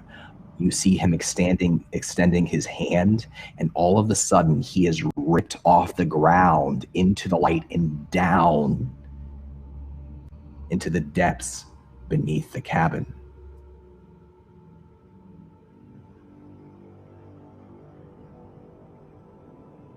It's just the two of you now, Meryl and Jacob. What do you do? Time to go. You always were too smart for your own good. Drop that shit in your right hand and run. He looks at Meryl for a moment, and he just says, "Save the girls." And he grabs the backpack and jumps into the hole with the detonator. And Meryl watches and stares for an instant, and then turns and runs the fuck out of there.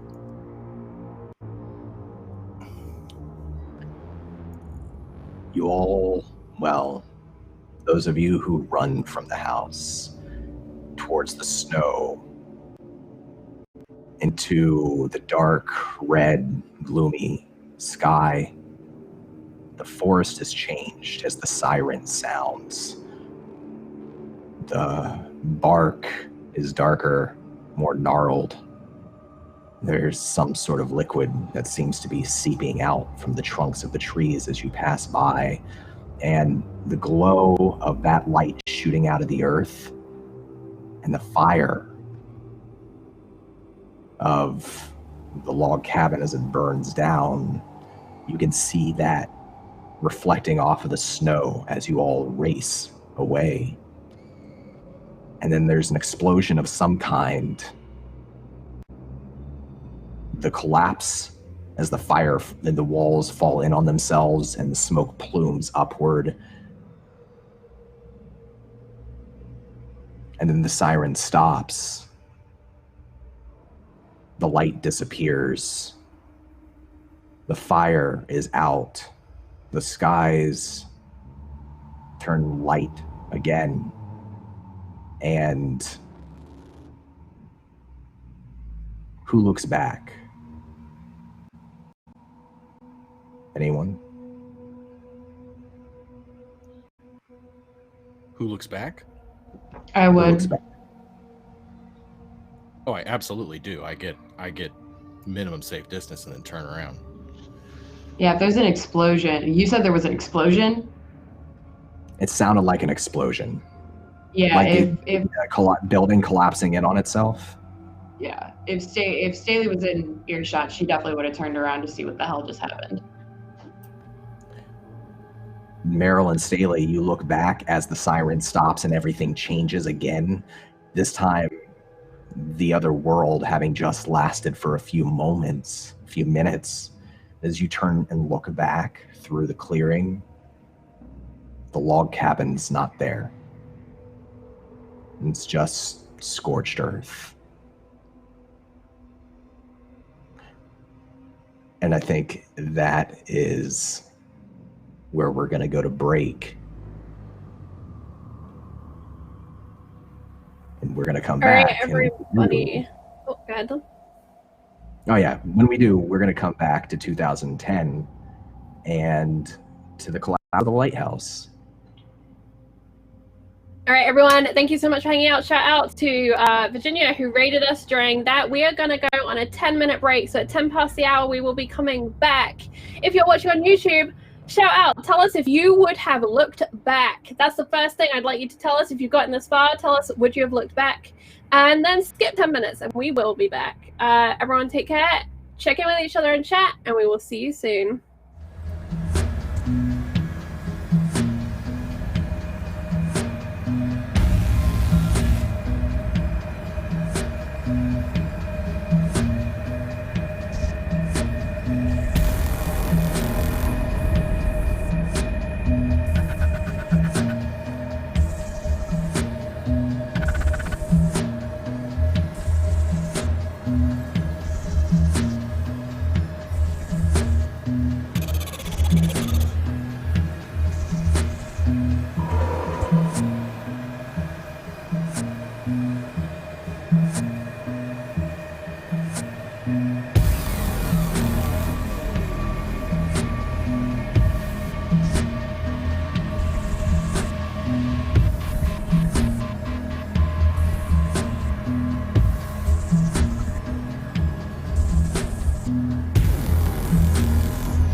And we're back.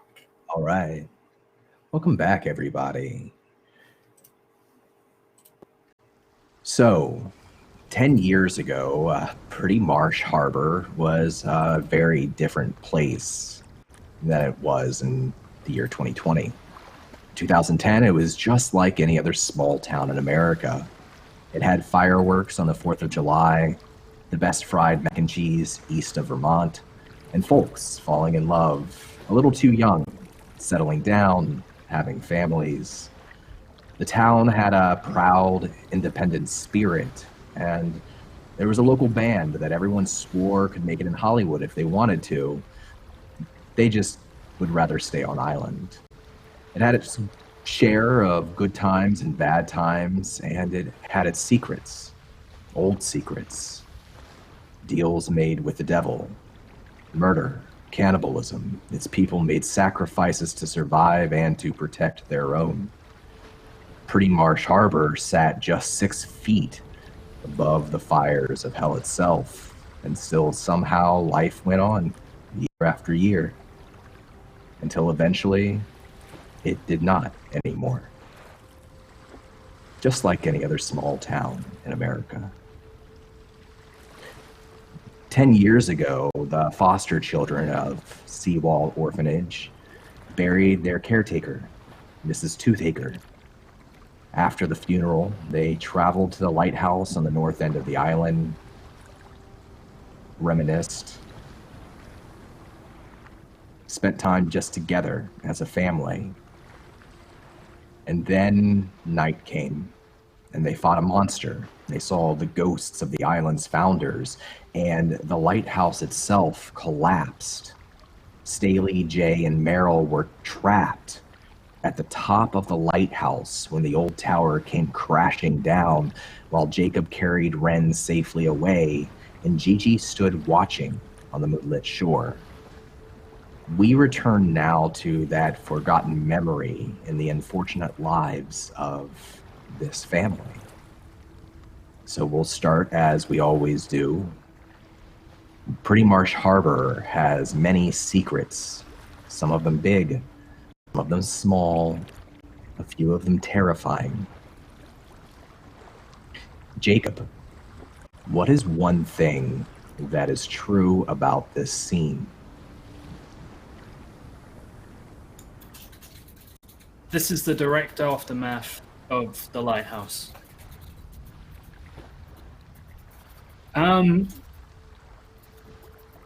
At first, it seems like there's fog, but the fog tastes bad. It tastes of brick dust, of all kinds of other stuff kicked up, including like sand and dirt that is just raining down all around. And the first person that we see is Ren, not Jacob, it's Ren. And Ren is standing, Ren is there and like surrounded by debris that should have crushed her, but like has just, by divine chance, it's just like so much stuff is like, she's right at the edge of like this huge pile of rubble. And for however long it is, Ren is completely alone and unsure if anyone else made it out. That is the first truth. So Ren, it's sort of like just a cloud of ash and rubble. As you were in Jacob's arms one moment, he was carrying you out of the lighthouse as it was collapsing down behind you, and then you're on your feet, stumbling around.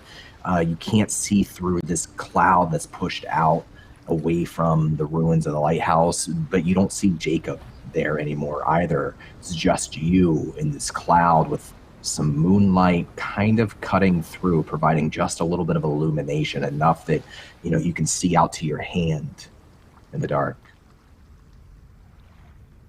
I think when she realizes she can't see Jacob, she can't see anybody, but she's standing in rubble and ash. I think she like does the thing to like pat herself to like make sure it's real and that she's not dreaming, like pinch herself. And I think she just starts screaming just like her family's name, like she's screaming like Gigi, Jacob, and just like through tears, and she's confused.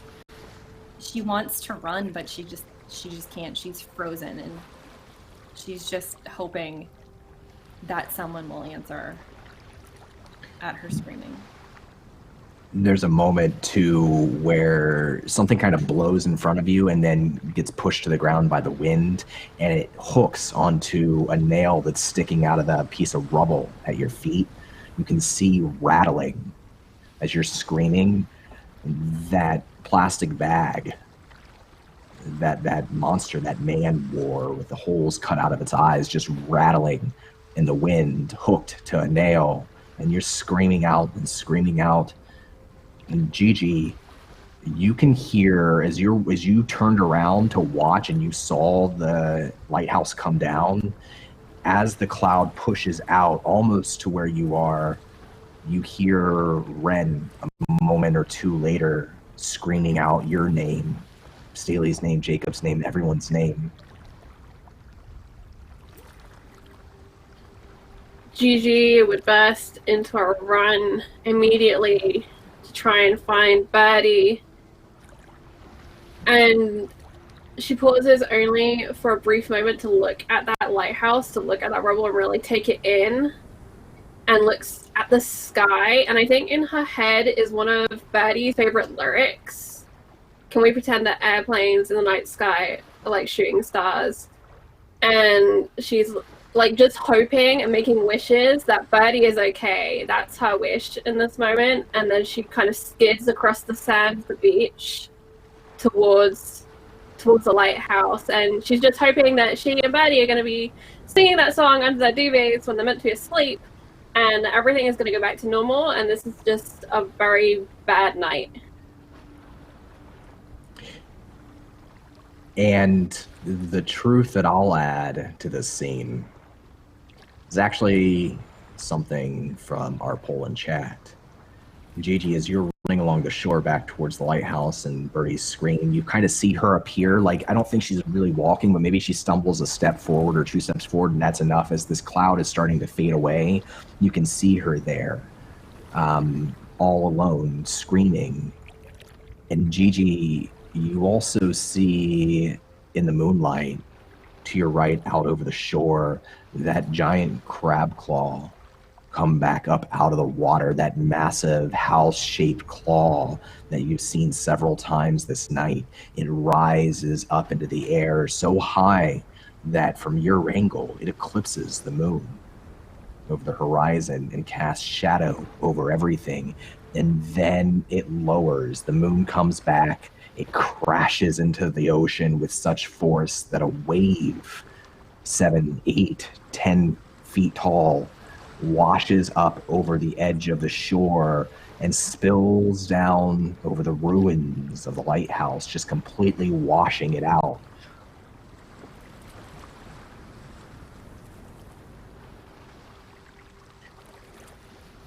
Ren, you probably don't see the crab claw.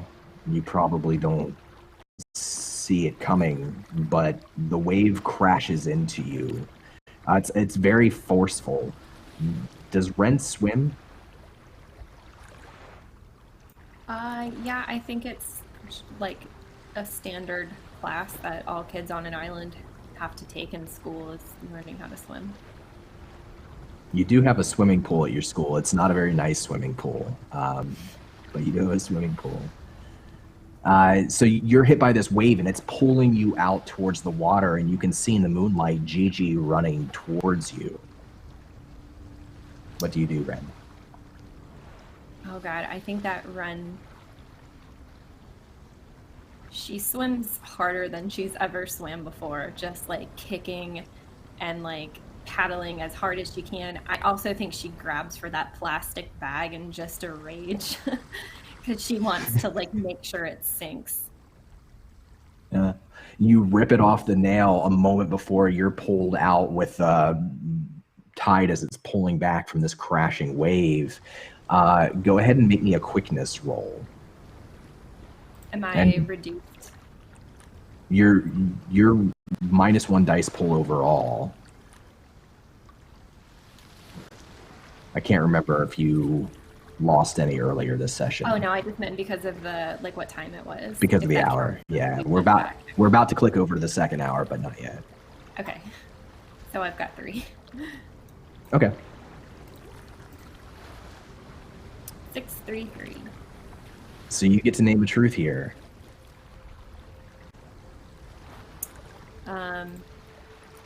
Ren is fighting really hard to swim to the shore, and she's just trying to focus on looking at Gigi, because if she can see something out of the water, then that means her head is above the water. So that's just what she's focusing on. And what's Gigi doing in this moment? I think seeing that wave coming in, she would have kind of planted herself with the bent knees, knowing that, the wave is going to hit. And then it would be back on the locate Ren mission and maybe listen out for the others, because that was a lot of water that just came in. And if she can see Birdie, she'll swim towards Birdie. Yeah, and the water's pulling back, but Birdie's swimming really well, and she's getting a little closer to the shore, and you swim out to her, and in the cold water, and the water of Maine, even in the summertime, is cold. It's not a part of the ocean it's really comfortable to swim in.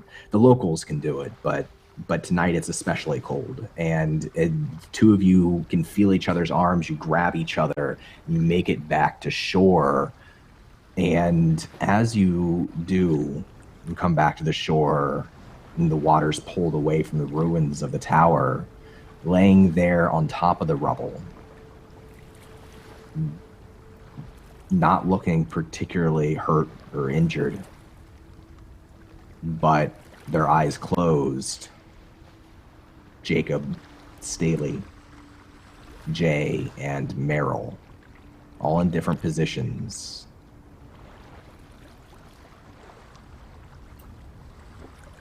I imagine Gigi would yell out to Birdie to see if they're breathing, and ask her if she remembers the dummy day when they were all letting CPR on the plastic dummy, and it's really disgusting and no one wants to do it. And do you remember the balloon? And she in her head is in first aider mode, because she's had training, because she works at a restaurant that's literally on a dock where people are known to fall in the water because people are stupid. So she is gonna hurry over, and I think she'll just go to whoever's closest, whether that's whoever that is. She doesn't target particular passives. Whoever's closest, that's the first person she goes to, and she'll kind of be telling Birdie to go and check on whoever's next. Say Staley is closest to you. What do you do to check on them? Are you just trying to wake them up? What are you doing? So she does that thing where you lean your face kind of close to them so you can feel if they're breathing, especially since she's just gotten wet from the water. It'll be really easy for her to tell. And then if she can't feel breathing, then it's pulse, and then it's into kind of CPR for recovery. The skin is a little cool, the hair is wet, the clothes are wet, but Staley's breathing. And if Ren's checking on the others, any of the others, they're all breathing. And they don't look like they've been crushed. There's no openly bleeding wounds. They're just laying on top of the rubble. Seeing them alive, I think Gigi looks to Ren to see how Ren's doing. Ren looks terrified, like she's looked pretty much this entire time. She's feeling for them breathing, and she can do that much. I think she's gently trying to shake them awake. She's so timid and nervous, and also she's just trying to do what Gigi's telling her to do, because she wouldn't have thought to do that on her own. So she's trying to do a good job, but also she's really out of her element. Sure. Let's say then that Staley wakes up first. And Staley, as you open your eyes, it's kind of like you've got that weird thing where your vision's kind of waterlogged for a second, right? And everything smells like salt water. But you enter the scene with Gigi above you. You're kind of the moonlight up there. You're on top of part of the ruins of this tower. And why don't you introduce me one truth about this scene and let me know what Staley does? The truth that I will enter to the scene is that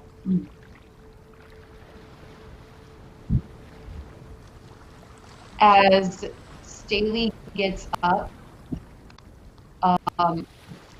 there is a faint, like, red mist that she sees in the distance for like a quick second, and she thinks it's part of her waterlogged vision. So she like rubs her eyes as she kind of like sits up and gets herself acclimated. And then by the time she's done rubbing her eyes and opens them back up, it's gone. But she just like gets up. Yeah, she just like sits up and kind of like after finished like rubbing her eyes, looks over at Gigi and like kind of like looks around and is almost in like a state of shock. Like I don't think that she would know quite what to say, but she would just be like kind of like wide-eyed and getting her bearings back. Say like maybe the mist was over the ocean, like in the direction that the crab claw had been that moment that she saw it. And everyone else, let's say, is waking up just a few moments later, too, and sort of clarify here. These are moments that, when you were in 2020, these are memories from your past that you couldn't remember before. When we go back to 2020, whatever happens here, your characters will be able to remember, right? So you all kind of stir and wake up, maybe like feeling a little waterlogged and achy, but no broken bones.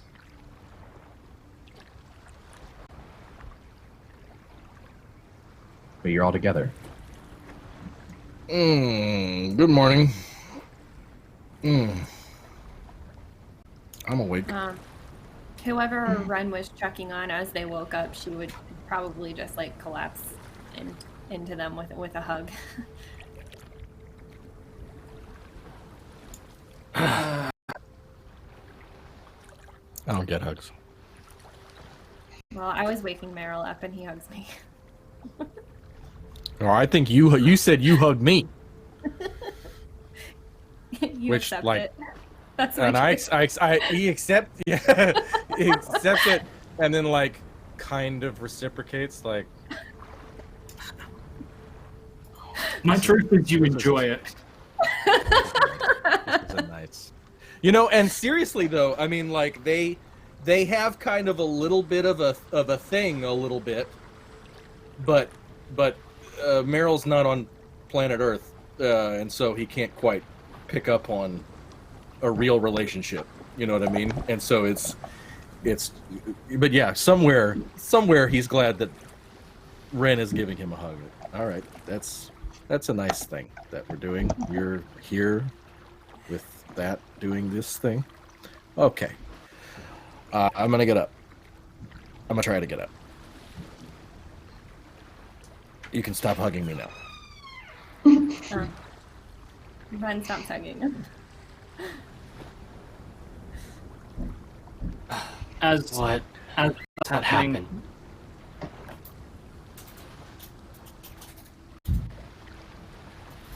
Say that Jacob and Jay are like you have that thing where like one of your faces is at the other's foot, but you're like side by side almost. I see Ren and everyone and hear Gigi yelling and do a head count. Seems like everyone's alive. I'm gonna find a medium-sized stone.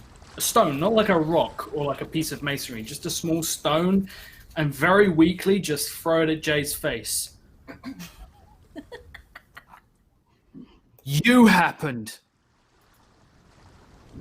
I would just like to remind everyone in chat and in this call that Jay has just gotten out of the hospital recently. Like, let's... I want to remind everyone that the only person who apparently cared about that was Gigi, and I brought you trail mix. I want to remind everyone that Jay was reading the Necronomicon in an abandoned lighthouse and caused the lighthouse to cascade and collapse on top of all of us, almost killing the entire party. That's what you think. So I throw a stone at his face. There's no way I hit. Like, I just sort of like throw it in his direction, and I'm like, you happened. Why the fuck? Where did you get a... I think I'm gonna be sick. I think I have a concussion.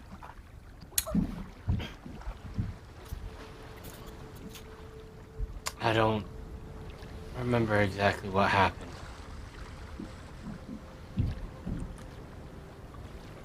You had a book. And kept saying, something.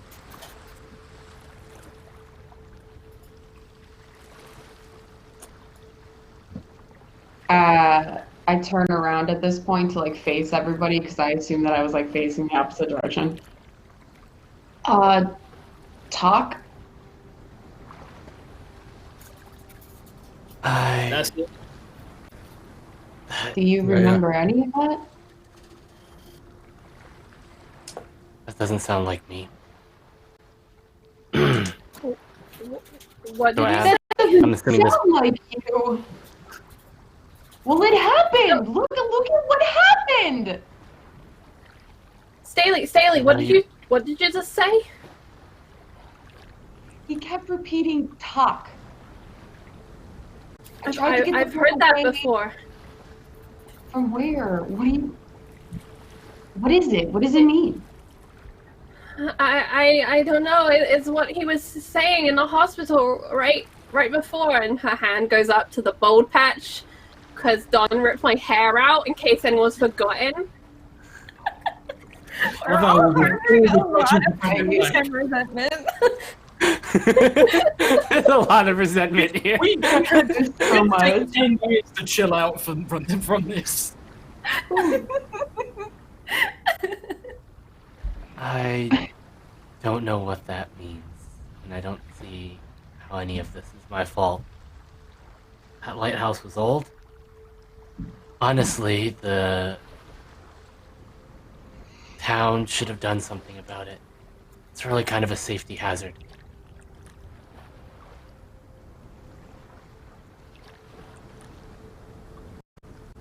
Fair enough. Where's my gun? And I start like trying to like root through my through the rubble and just You're looking for your dad's shotgun? yeah. You roll me a regular smarts roll. Remembering that we're now -2 dice from the dice pool. Can do. And you're also down 1 smarts, right? Yeah, but I can't go lower than 1, can I? That's right, you can't go lower than 1, yeah.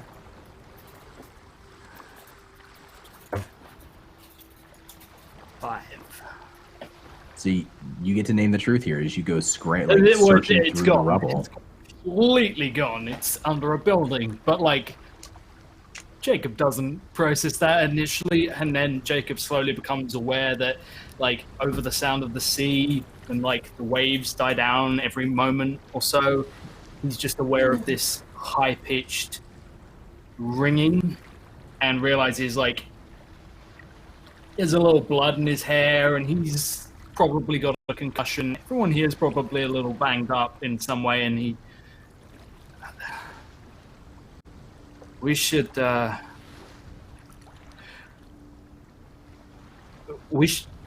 wait, hold on. Wasn't there someone else? What? Who? there was a guy, shit, and he like starts like rummaging quickly through, suddenly remembering like, oh shit, there was a guy, and he starts like trying to find like something, because he suddenly remembers, like starting to come around. Hey, remember that guy with a bag on his head who tried to kill us with a fucking axe and stuff? Remember that? Yeah, that guy. That person. Does Ren still have the bag that she grabbed? No, she made sure it sunk with the rest of the rubble. Perfect. Just imagine her holding a grocery bag under the weight. It's just like... That's what she did too. I think that she definitely remembers everything about the bag and the bagged man, but when Jacob asked about it, she's like, I don't know what you're talking about. He like looks incredulously around for a moment, like looks to Gigi and Meryl. There was a guy, right? There was like a guy with like a... Oh shit. We should go home. I promised. What? Yeah, I wanna go home. Yeah. So- They shouldn't know that we were here. No one should know. They'll think we the lighthouse was built in, and she starts rattling off the tour guide speech that we get when we're brought to the lighthouse and how historic and important it is and how it was built to prevent a future tragedy. Gigi, it's okay. Gigi, it's okay. It's okay. We're gonna go. We're gonna go, and none of us know what happened, and none of us were ever here. We're just gonna go home. And she like starts to like stand up. Let's all pinky promise we were never here, and she'll, hold her hand out. Meryl is on his back in the grass, making snow angels and grabbing fistfuls of grass, and under his breath saying, I'm the water. I'm the water. Safer in the water. We're all gonna go back to the water. I'm the water.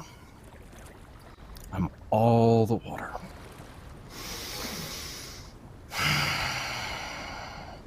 And I would also like to point out that he's, and you ask Meryl if he's okay. He doesn't respond because he's thinking about the fact that the only hug he probably had in his life were the disingenuous, awkward hugs he received at his parents' funeral.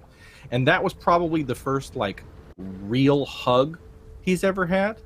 And it's probably as scary as everything they've been through.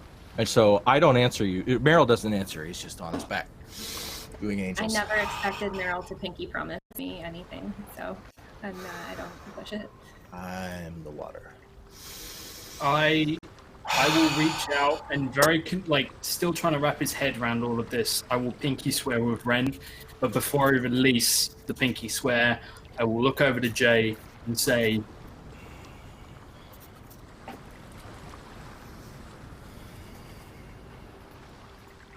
you almost got us all fucking killed. I'm not dying for you, you pretentious prick. And then No one asked me to. Jacob, it was your idea to come to the lighthouse. I said we should have gone to the crooked tree. And she's like dusting off the sand. Do me a favor, everyone. Please extend a pinky if you take part in this pinky promise. Just the three? Just the three of you? Oh, no, Jacob's got it. Okay. It's just the four of them. Staley, roll me a desperate cool roll. Okay. My cool is in 2010, correct? We're back to 2010. 2010, I'm back. yeah. I got 1 die. She's not cool. Nope. All my desperate rolls are always going to be 1, I guess. So -1 cool for the rest of the session. You have an experience that no one else has. And this is who knows why or how or what it might hold portent for in the future. But Staley, as the 3 of you or the 4 of you are pinky promising, as your fingers are all together, your pinkies are all together, your curse is that, unlike the others, you gain memories of what happened on the island in 2020, everything that we've played through so far in the game, in the future, but you can't tell anyone about it. If you try, the words don't form on your tongue. And it's something that it might take her a while to process. But that's what happens. That moment, it's like it rushes to you as the 4 of your pinkies come together.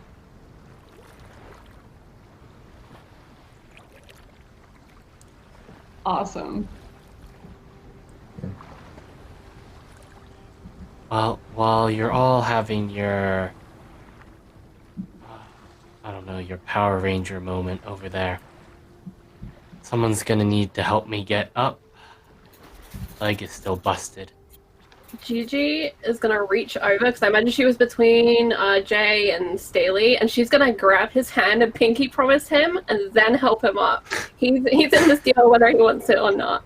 Obviously, Tommy, you're welcome to fight against that if you'd like. Jay's not like that committed to fighting that. He just didn't want to make a pinky promise that Jacob was involved in at the moment.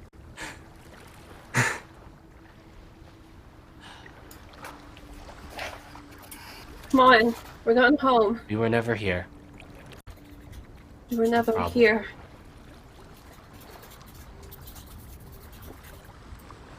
Let's go back. It's been a long day. Holding back, just fury at Jay's comment, Jacob will start to walk away over towards Meryl, but not so quietly, says,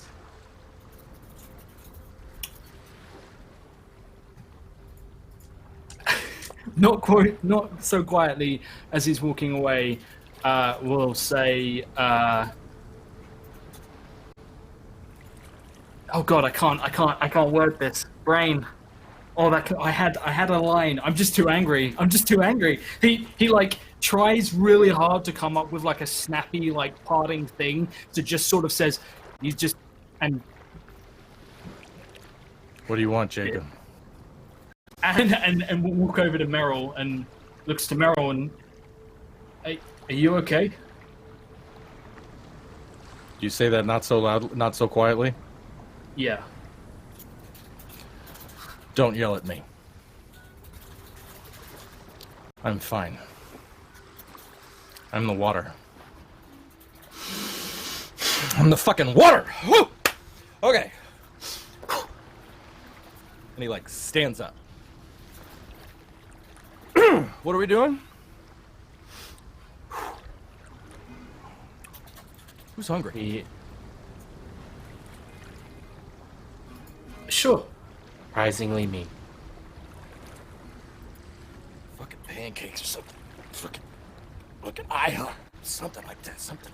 Some hash browns or something. I don't know. Ice water. No, we don't have an IHOP here, Meryl. We've been over this before. God, I A hate diner. this place. Every part of me, I hate this fucking island. My kingdom for a fucking IHOP! Well, there's that coffee shop in town. Grab and go. That So- place. I'll call the Any car. of you afford a Meryl starts. Can any of you Meryl starts afford looking a for his coffee there? Yes, I can. Coffee's on me. I'm calling the car, and I'm like looking for my cell phone. So Can't tell anyone we were here, Meryl. What? It's all right. We can walk somewhere else. Well, most of us can. And I start walking. That's what I was trying to get out earlier, but I couldn't. I was too angry. You won Wait, the hey, argument later. In your head. It's the most perfect of things. It comes to you much later. Yeah. So let's figure a few things out here. It's like 9 o'clock at night or so, maybe even a little bit later. Is the idea for all of you to go to the coffee shop, try to get there before it closes, and come up with a plan? Like, here's what we know. Here is what we're telling other people. Here's what we're not doing. Like, this is like the scene where, you know, like, all right, this is our story, right? Is that the idea? And also coffee and probably donuts. Yes, breakfast club scheming. Perfect. And so try and dry off before Mr. Toothaker sees us, because then we look wet, and then obviously it would have been at the beach. So I'm going to kind of do this in like the counterintuitive way. Maybe is there any knowledge that anyone has about Mr. McGinty, any of the things they've seen, any of the things they've experienced, the book, what happened at the top of the lighthouse? Is there anything that anybody knows, excluding Staley's knowledge of the future? Is there anything that anybody knows that they do not share, that they keep secret? I mean, I think that Jay doesn't reveal anything about the vision he may have had, may or may not have had. He's still not sure. He thinks it was, at this point, he thinks now that he's safely down on the ground, he's like, maybe there's like a broken pipe and I inhaled some fumes and some weird stuff happened. So he doesn't reveal anything that he saw about that at all. Okay. Is there any other secrets anybody keeps? I mean, he doesn't. Okay. He doesn't offer that Jacob pointed a shotgun at him because he thought he shot Jay, which he did, and copped to it. Yeah, actually. And I'm not going to talk about that shit. My comment. Yeah, What shit? I don't Exactly. I mentioned nothing about the whole shotgun incident. The shack. And incident honestly, is it evens out Jacob and Meryl, like in Meryl's head. And so there's no reason to go. Yeah, it's that Meryl wants a awkward cup of moment. coffee. I'm so obsessed with why Jay would cover for you with the gun, and then you cover for me with the gun, and I'm just like, I can't. Like Jacob is trying desperately to wrap his head around, like, does that make him like Jay, or does that make him like Meryl, or does that damn all three of them, or like there's no way out of this for him, so he just stays quiet, but like he's still like obsessed with why Jay is backing this guy up. Welcome to our web of lies. There's no way out now. It isn't an answer to your question, Don, but I think Gigi would have made clear to Jacob on the way up to town that he needs to get that shotgun back to wherever he got it from. Because that's a big explanation that we would have to have otherwise. I'd say it's under a building.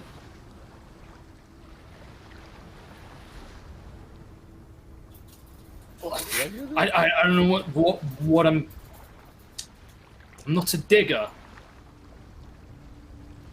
All right. Does it have to be the same gun? Well, if it's lost, then it's fine, right? Because it wasn't us. Someone else took it, and they're the person in the lighthouse. Yeah. The person I stole it off is probably not gonna ask questions. What gun? What gun? Jay honestly doesn't know. Gigi doesn't Oh my know. God, you were in the lighthouse, weren't you? Yeah, Jay Yeah. doesn't know. God damn. It's been a while. Jay knows The gun there was fired, though, a gun. right? Yeah. Jay Yeah. knows there was Big a gun. gun, but Jay assumes that was Meryl, maybe. Yeah. Yeah.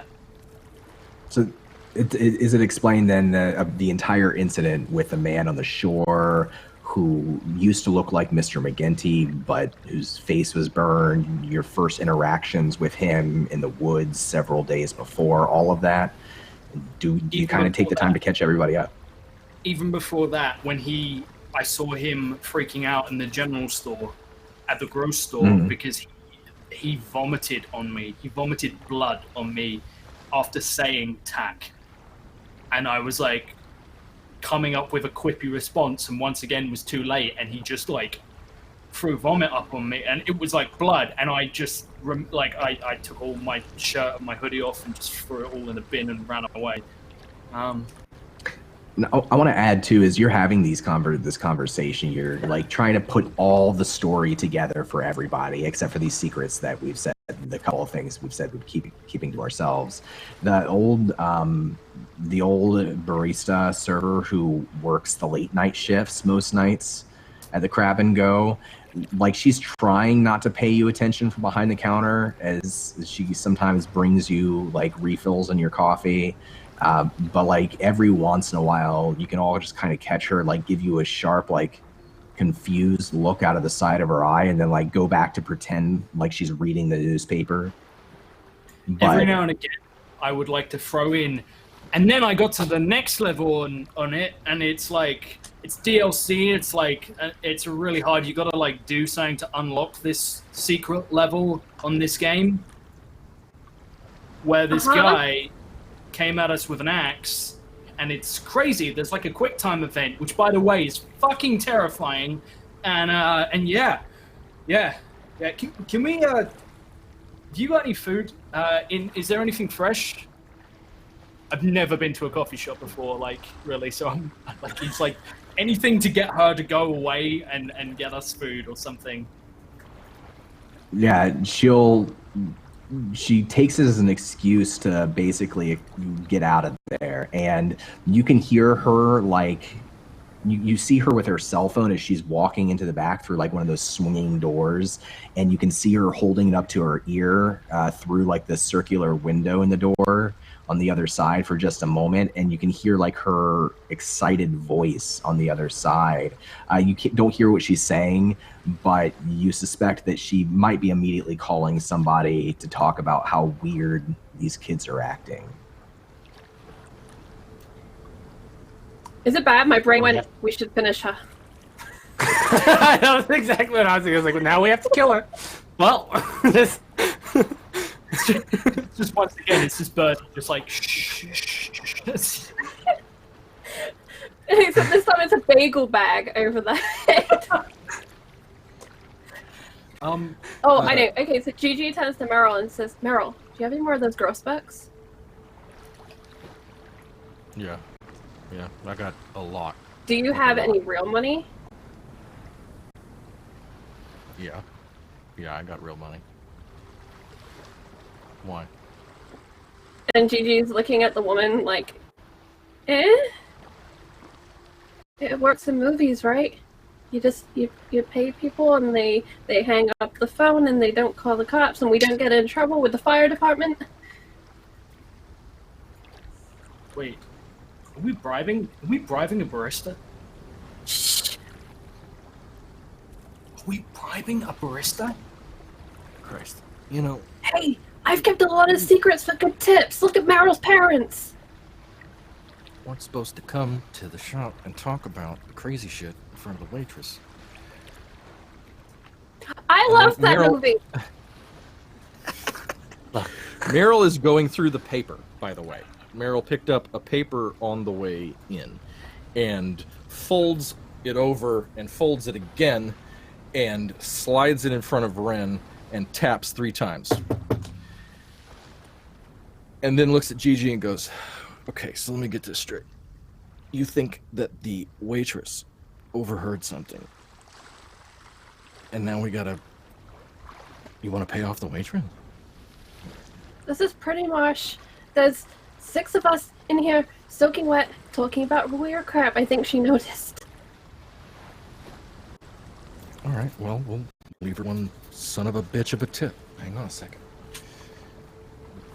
It's also worth pointing out that because we're all in here, about a 10th of the island is in this coffee shop at the moment. So, who the fuck is she gonna tell? Who would believe her? I don't even believe us. Yeah, you're the only ones in here. It's like right before closing. Yeah. This is not a popular place. Worst comes to worst, we just tell them we were playing, I don't know, a tabletop game. Name a video game, Jay. I didn't say video game. I said tabletop. Okay, so what? We need to like get shit straight. What's a tabletop game? Like Pinochle? Like Monopoly or something. Like Monopoly. Like, yeah. Like apples to apple. I like when we play that Cluedo. one. Cluedo. Yes, Cluedo's about like. Fuck is a Cluedo? It was the fisherman in the lighthouse with the axe. Oh, Clue. Oh my god, do you have like Seawall Cluedo? It's like the fisherman. Yes, we have a pretty much Cluedo or Clue for the Americans. Oh man, it's There's like one copy of it. I was like, are you trying to say Clue? Okay, UK it's called Cluedo for some reason. Very interesting. So, in the UK, it's known as Cluedo. So, I think there's this moment I think where like despite all the traumatic things, despite the fact that there's a funeral and everything that happened in the lighthouse happened, when you're alone and the waitress is back in the back, where you all find the opportunity to kind of laugh with each other, and it changes things, right? There's grief, and it doesn't go away. It never does. But for a moment, maybe it feels manageable for everybody. And you have to return home soon, probably. It's 2 weeks before school starts. And what I want to know before we kind of move on is what is the plan? Is the idea to do something about what you've seen? Is the idea to keep it a secret and go on with your lives? It would be Ren's. Ren wants to keep everything a secret. She never wants to talk about this with anybody outside of this table.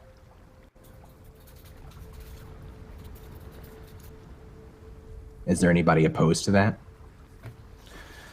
Look, I understand, because just Meryl's been tipped off by the fact that Gigi wants to pay off the waitress to keep everything they've been talking about a secret, because Meryl was humming I Am the Water while everybody made a freaking pinky promise and swore their blood pact. So Meryl's finally picking up on the fact that everybody wants to keep this all secret, and he just sort of puts his coffee down. And, I appreciate that y'all don't want to talk to anybody about what happened. I don't talk to anybody besides my lawyer and you guys. And there really isn't anybody who cares what I have to say, except maybe my lawyer and law enforcement up until recently. Besides you guys. If you guys need something, anything, you just tell me. You just come tell me. Anything. Okay? And meanwhile, who have I got to tell, huh? Nobody. Not your lawyer. Fuck no. Are you kidding? There's a lot I don't tell my lawyer, but let's just keep that between ourselves. That's one y'all keep. They do try to get us in trouble for that Lighthouse. We may need your lawyer. I'm pretty sure we have good grounds for reverse suing the city. The grocers go right back. I'll make a phone call. It'll be fine. But there's one thing I'm still kind of confused about. And that's... Okay, a lot. But we talked about a lot of stuff that happened, but I still don't understand. Was the guy in the kitchen connected to the lighthouse? Was that Mr. McGinty? Was that the bagman? They said when me and Staley said that it was him when he came after us. Oh. They said he was in the hospital. Yeah. So maybe he's still there.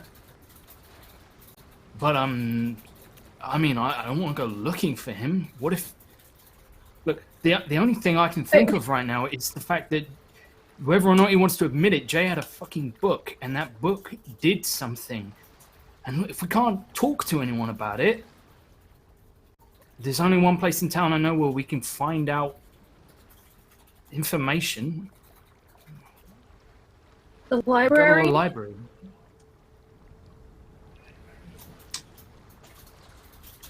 I still don't know what book you're talking about. Well, apparently I've got to go dig up a gun later, so maybe I'll find it. Good luck with He that. sort of like suddenly checks to make sure the waitress isn't right there, like, fuck. You hear like a pot clattering in the background in the kitchen, just for a moment. I'm gonna take care of the waitress. I'll be right back. Wait. Wait, Meryl. What? If the bribery doesn't work, I heard that while I was at, the Mariner, I heard that the shop owner and the mayor are... And she makes a mime that's totally the wrong mime, but she thinks it's a suggestive mime. They're playing tennis. They're... Oh. Is that true? Okay. They fist bump? Nice. That's gonna save me some money. Yep, Birdie. Yep. That's exactly what they're doing, Birdie. Here, Ren, why don't you help me get up while they go and talk with Birdie? Well, I got this. Why are you all so nervous? I'm just gonna walk over to the kitchen and I'm gonna say hi to the waitress. It's no big deal. But, tell her what a great job she did.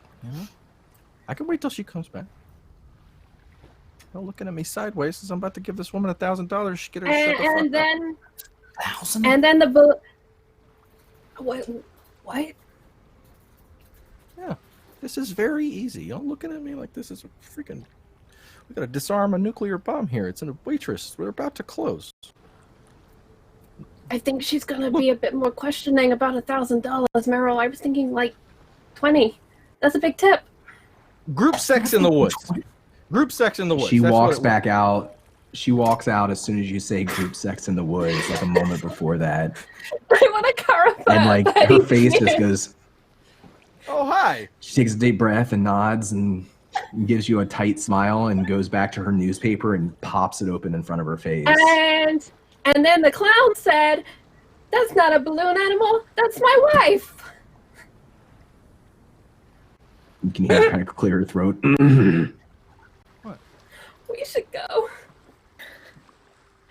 Yeah, You we know. should go. At one of those teen parties where, we exchange oral sex for bracelets, because that's a real thing. Meryl, stop. What? I take What? the newspaper from Meryl and I slap him in the face with it. I just shut up. Dare you? All right. What? Ren is Throwing like Betty right out the red. Like she is so uncomfortable. Aw. Like I will just keep Meryl quiet with a newspaper until Birdie has been sort of escorted out of the establishment. I'll leave $1,000 We're hobbling on the faster, table. Ren. We're hobbling. All I right, leave so a grand in cash under my napkin, and sorry, it's okay. On the way out, I come up to Ren, so we're walking. So which one? Which one do you want to? Which movie? Which one? I showed you the show. I slid you the show times from the newspaper. What do you want? Which one do you want to see? I want to see Scott Pilgrim versus the World because I really like Michael Cera. I think he's cute. Okay. I don't know what that is, but it sounds like a movie that we could go see. So, all right. So what the 8 o'clock tomorrow? Yeah, that's perfect. Awesome. All right. I I'll can't have the car wait, pick us Daryl. up and... Sure. Yeah, me neither. I can't. Ooh, exciting, right? It's fun. And Meryl like walks away. I'm giving Staley and Jacob a look like, did he just ask her on a date? I know that we've had the movie conversation, but she's like... Did she just say she finds someone cute? Yeah, what is that about, Brody? Who's Michael Cera? Since when? He's just, he's an actor. He's in movies. Is that the as we're walking away? That's just like us surrounding Birdie, just like, who is he? But it's a lot of like, who is he? Do you speak to him often? Does he treat you well? Is he a nice guy? I don't care if he's a movie actor. I don't even have a phone to text him. God, leave me alone. Good. I would have loaned you mine. And it's the stupidest conversation because we're stupid island kids who know nothing in 2010. Yeah. This is the conversation as you're just all trying to hobble along. Oh, he's just trying to keep up. So you're all going to return to your homes and sleep or not sleep. That's probably easier for some of you than others. So our lights go out. Before we go on to our last little bit for tonight, I want to know. So we have this wonderful movie date. It's at 8 p.m. tomorrow. Is that right? At the movie theater. Movie theater's in Bangor, Maine, and it's in this mall. You have to take the ferry to get there, and there's a 4 o'clock. I think right, like there's an early like dawn. And then every 4 hours or so. So like for you to get to the 8 o'clock, you probably have to take the 4 o'clock in the afternoon ferry, which probably means you have to be there at like 3 o'clock. And then you're in Bangor in the mall for a while. And there's putt-putt and arcades. I mean, it's a mall. There's things to do. Is that the plan for Meryl and Ren? Are they going to go on a movie date tomorrow? Yes. Yes. Meryl's pretty distant though. It's not like they're gonna go play a lot of laser tag in the mall. The car picks them up. So I don't know if we're going through this now, but while we're at the mall, I know what I want to do. I want Meryl to take me to Claire's, and I want to get my ears pierced. I love it. And he has to act like he's like my big brother. And I imagine that this is something like you like tell him ahead of time, right? Like before you leave that day. No, you're gonna spring it on him. Perfect. They have to drag me in there. Like, what the hell is this Technicolor nightmare? I want to find out about other folks' plans for the next day. Is anybody else going to the mall with Meryl and Ren on the next day? I think Gigi would want to, but I think she would be more determined to get answers, and they've, said the library and things like that. And so as much as she wants to leave this island with every fiber of her being, she would stay back. Okay, so for Gigi, what's her plan for the next day?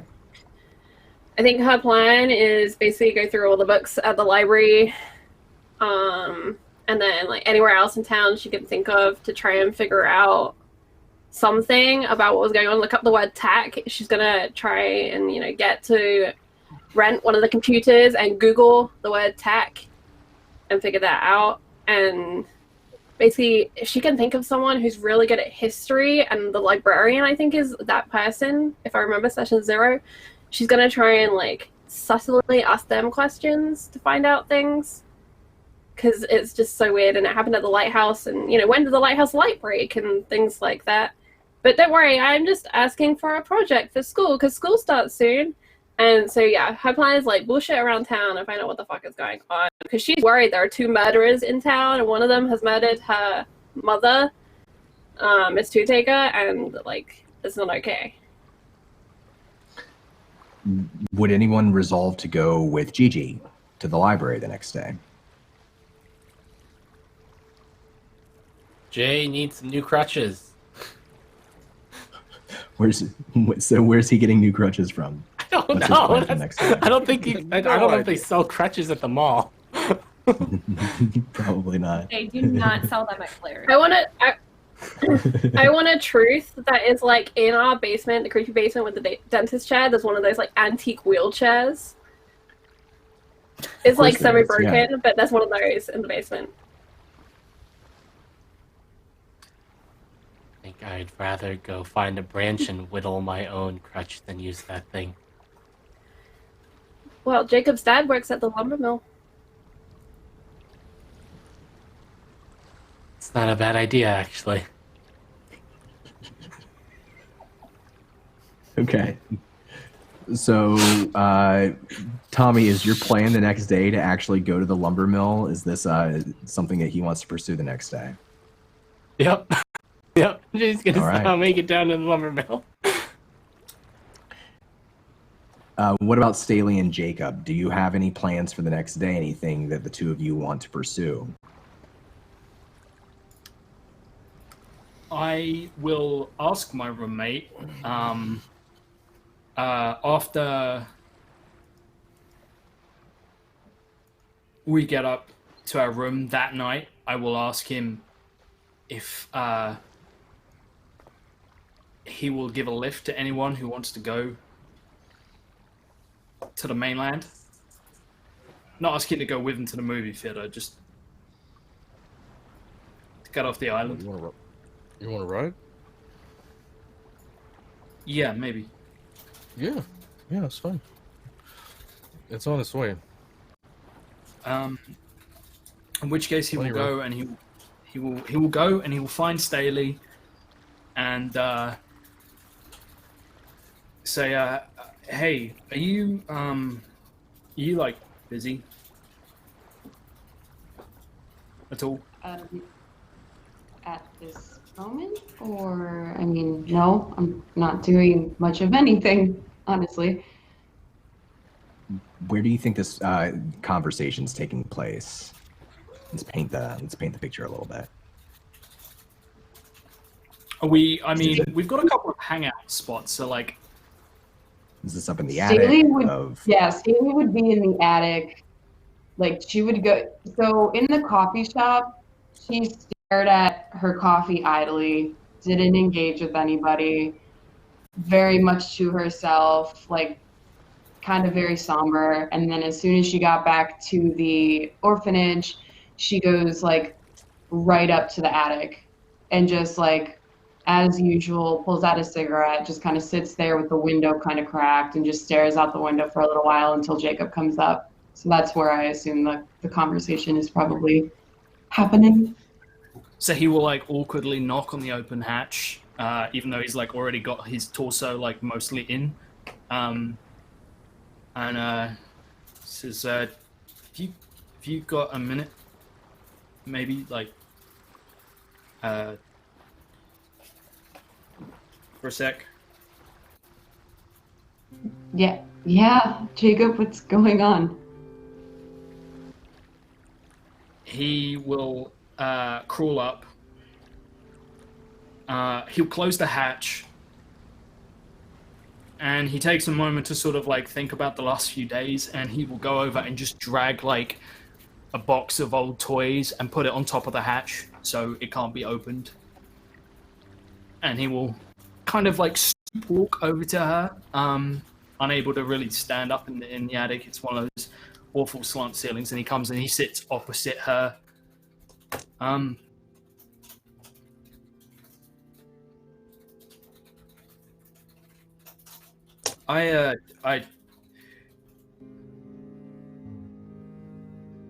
If you can I steal a cigarette? My kind of under a building, and I came up to see if you had any. And Yeah, of course I have some. And she like takes one out and like playfully like tosses it at his chest and tosses the lighter in his lap.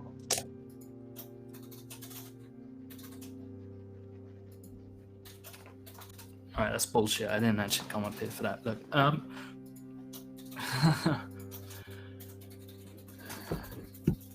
so a lot of crazy shit has happened, and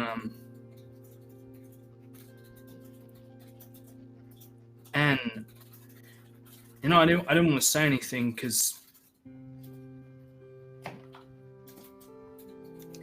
you're about my only friend here or anywhere really, and I didn't want to risk that. And and he takes a few moments to like, and he can't get the lighter to work, and he just drops it all and just look, I don't really know how to like how to do or say this. I just we had that and we were running, and I was thinking about getting you out of there, and then we were there, and we were in the lighthouse, and it was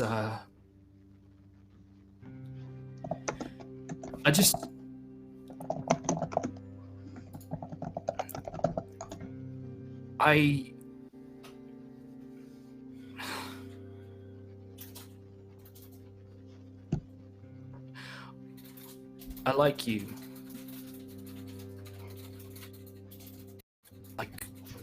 Like a lot.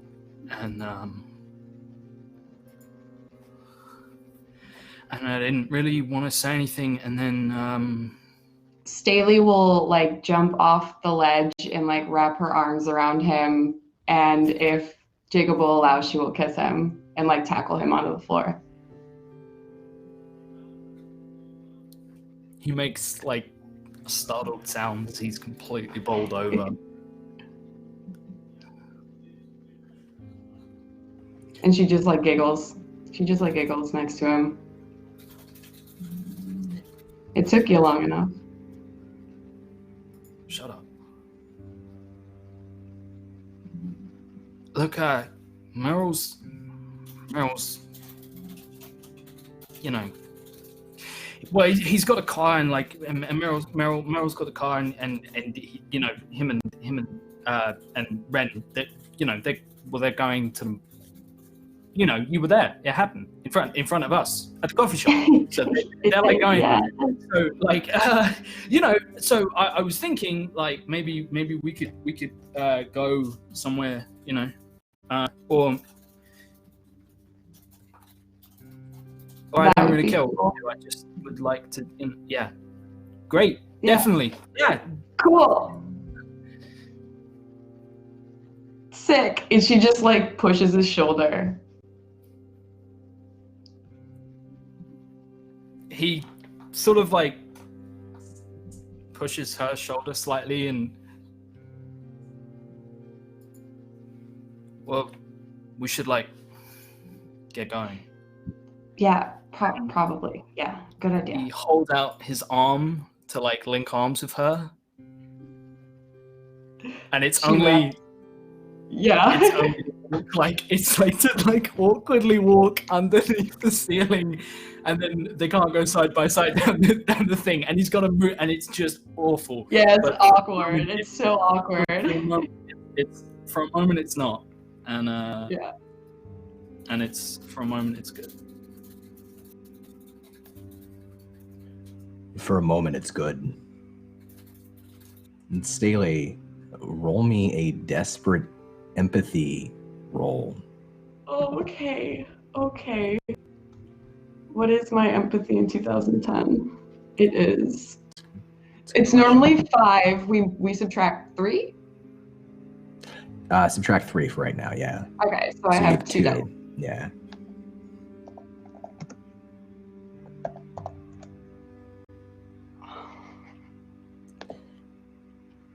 It's nice for a moment, but as you're walking arm in arm with him in the orphanage, your home, those memories continue to come back. You remember that time in the future, like a vision, a dream, but you remember it, it's so vivid. The fire, the smoke running from the cabin, it burning down, the siren, the lights, looking back and not seeing Jacob, not seeing the cabin, all gone. And here he is at your side, and you can't tell him, but you know it's going to happen, right? How does she respond in that moment, the two of them together? She holds his arm tighter to her side, and like after they crawl down, like she holds his hand and like grips it with the other and just kind of like is only focused on that moment. She kind of tries to put it as far away from her for the time being as she can. As she does so, and he feels her hand, like having his hand in a death grip, and he says, "Hey, don't worry, we'll keep each other safe, right?" And he will take his hoodie off and wrap it around her and take her hand.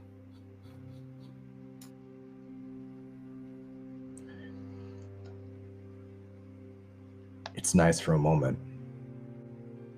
Does she say anything to him? She just smiles. Memory continues to work against you. You're there holding his hand in that moment. You remember things from the future that you can't possibly remember. But you lose time. It's like you're there one moment, and then several hours later, that same night, you're no longer there. He's no longer beside you. Staley, you're in a dark room. You can't remember, how did I get here? How did I get away from the orphanage, my home? You can see moonlight and street lamps through a window in the back of this room. You can see dark shapes everywhere.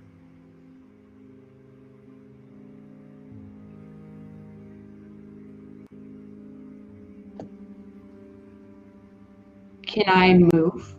Is it like, am I stuck? Absolutely, you can. She's gonna like try and feel around. Like, is the light that's coming in enough for her to see anything, or is it like pitch black? It's pretty black. It's just enough light to see that there's depth, that there are shapes, but like making them out is impossible without more light. Jacob? Gigi? Hello? And she'll just like take like a hesitant step and kind of like put her arms out to see if she touches anything. Your voice echoes through the room, bouncing off of the walls, and you do touch something. It feels like a human arm. Bump into it, something shakes and rattles. Something falls over and hits the ground with a resounding echo. As you're spinning around, looking around, Staley, the lights flicker on, these old overhead fluorescent lights. You find yourself face to face with the waxen faces of founding family of this island, all of its historical figures. You find yourself in the Wax Museum in the center of town, in this back room. And one of the faces that you're looking at, the one that's right in front of you, it's wearing different clothes, but you could swear that it looks just like you. But that's where we're going to end this session. Ooh, ooh, ooh. And cut to credits, because that was a lot. And a lot of our casts, unfortunately, have to run. So we're going to do wrap up really quickly. If you've stayed until the end and you are over on YouTube, I would like you to leave us a comment, tell us if you would have looked back, and I would like you to write Pinky Promise, because we take Pinky Promises very seriously in this house. And I Pinky promised Trav that Trav could say goodbye first. So Trav, where can we find you on the internet and all of that good stuff? Oh, we may have already lost Trav. Oh, can you hear me? Hello. There I am. am. There we go. Hi. You're back. My internet hates me today. Hi, I'm producer Trav, and I'm taking this eye patch off. Oh my god. This was amazing. This is what these should be. I've played in some really incredible games, but this one, wall to wall, has it all. I would point at this one as like, this is the one. It's got humor, it's got action, it's fucked up, and then like we come back and it's sweet and funny and we get some relationship going, and then they're going, we know, the audience knows, they'll forget all of this, and that is just, then you just got tragic. And I love it. It's got everything I love. I'm producer Trav. This is amazing. I'm going to play Alien with Lindy and her crew in 30 minutes. It's going to be sweet ass sweet. I'm going to try and kill him. And this is a big one that we play again on the 22nd, and that's going to be a really big one with a mystery guest. So there's a huge thing happening on Alien. Don't miss it if you want to stay up late with us. Twitch.tv/LaughLoveLindy. These are incredible storytellers, and I'm really lucky to get to do this. Every one of these folks is a fucking rock star, and I'm just loving this. Charlie, thank you so much for this. And Don, my favorite Don line ever. I closed Twitch. My favorite Don line ever. It's good for a moment. It's just so good. The timing. I'm gonna go back on the VOD and watch that one bit. You're like, and it's good. It's good for a moment. It's just delicious. I love all of you. Thank you so much. I'm gonna blast off. Peace and love. Have a great session, and be sure if you are in chat to head on over, because that is a killer game. The Alien System by Free League is awesome, and the cast are incredible. I want to hop on up to Ray, who played Staley, and firstly, I want to ask that you perform rituals for the week that we have off, so that you can, make a roll, because I love you, and I fear for you. Yeah, I'm terrified right now. This is going to be interesting. Staley's going through some stuff right now, and this is just like, boom, next level. So I'm very excited to see what ends up happening in the next session. But yeah, hi, hey, I'm Ray. When I'm not crying and disoriented on stream because my character is going through shit, I play other tabletop games around the community. Right now, I am running a game on the Scraticus Academy on Tuesdays, so go check that out. I'm with a brick everywhere on the interwebs, so go follow me and you'll figure out where I do things. Yay. And you're also going to be joining us for our new show on Thursdays. Yes, I'm so excited. We play Deadlands Noir. It's going to be a great game. It's going to be very fun. May 23rd, 1st? First, I think. Yes. Yes, at 3 p.m. So come and check out Dreams of Dust. It's going to be so good. Killer cast. Speaking of killer cast, Josh, happy birthday for tomorrow/today in the UK. Happy today birthday from the UK. Hey, thank you so much. Yeah, my name is Joshua, aka roleplayers_TV. You can find me online. Role playing with these amazing, star-studded, fantastic individuals who I would pinky swear almost anything for. They are some of the best. Even Tommy is, I'm such a huge fan of Tommy, and it doesn't come across at all in the roleplay, but like he's a really good egg, and you should follow him because he's just wonderful to his core, which also doesn't come through in his roleplay.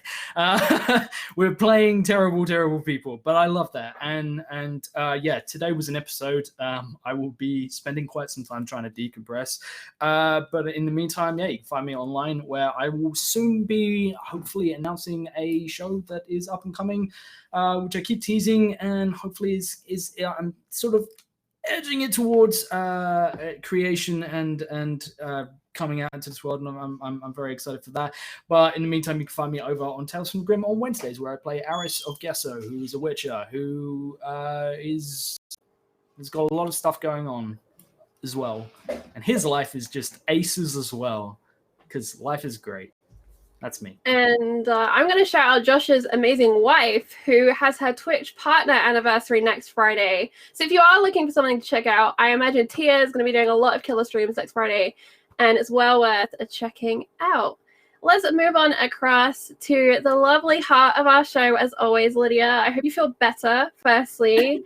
And secondly, how are you doing, where we can find you and all that stuff?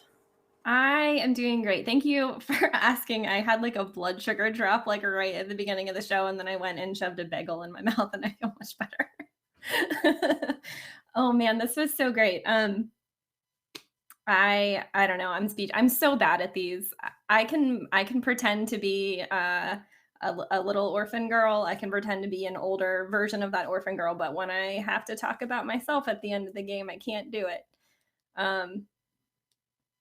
Anyways, if you want to find me on the internet, I'm at Lydia Heels. It's mainly pictures of my dog. This is so much fun. Thank you for inviting me back every week. I'm so pleased and just so happy to be here. And we love having you. And we loved having you on the Star Wars one shot, which was on Monday this week, and will be up on YouTube beginning of next week. It's coming up. It's awesome. If you haven't seen it, I'm very excited about that. And we're going to book one in the future because, you know, these things come in trilogies, or so I'm told. That's what I heard. Tommy, friend, you died. Yes, hello. Yep. I mean, it's not like I didn't see that one coming. Don and I had a chat to see how we felt about that possibly happening, and I was like, yeah, no, it's fine. If he dies, he dies. It happens, and like, what's a horror story without some good deaths? That was so much fun. All these people are amazing. And, you know, Jacob is amazing despite our antagonism. Although if that speech was intended to prevent me from making Jay absolutely ruin Jacob's day, you got a whole other thing coming, buddy. I can't wait. Jay is terrible. Jay is absolutely terrible. But I have so much fun playing this. Like, the horror, the romance, the laughs, it's all great. It's really great to have like an antagonist sort of character to your own character. That doesn't often get played out too much from another player, so that's really great. But yeah, I am Imperator Pengu on the Twitter sphere. I do tabletop RPG stuff across the interwebs, as well as some video editing. Specifically, I will be over on Salty Sweet Games tomorrow morning, 12 p.m. Eastern, playing some Call of Cthulhu, where I surprisingly haven't gotten shot yet or stabbed. Surprisingly, that's kind of a feat for me personally. But yeah, that's a lot of fun. It's a great game with some great people. That's about it. We love Call of Cthulhu on this channel. We have some coming up of our own, but please do go and check out that Masks of Nyarlathotep campaign because it sounds so good. Speaking of so good, the man who came up with this whole game that we are playing right now and continues to tweak it and torture us and bring us delight, Don. Hi, friend. Hey, friend. Yeah, I loved it. I always do. Every session's a little bit different, but I agree. Like, I love that we get to have like the coffee shop scenes and all these different kinds of elements, and things can get so intense sometimes. And then that can cut away, and then we can build it again. And then that's the flow. And it's just a lot of fun. Everybody embodies their characters so well. and they hook into the idea, the mechanics of the game with truths that say, like, just because you won the dice roll doesn't mean that like something good has to happen. You could make something totally different happen. And people are making really interesting choices, which is so much fun for me.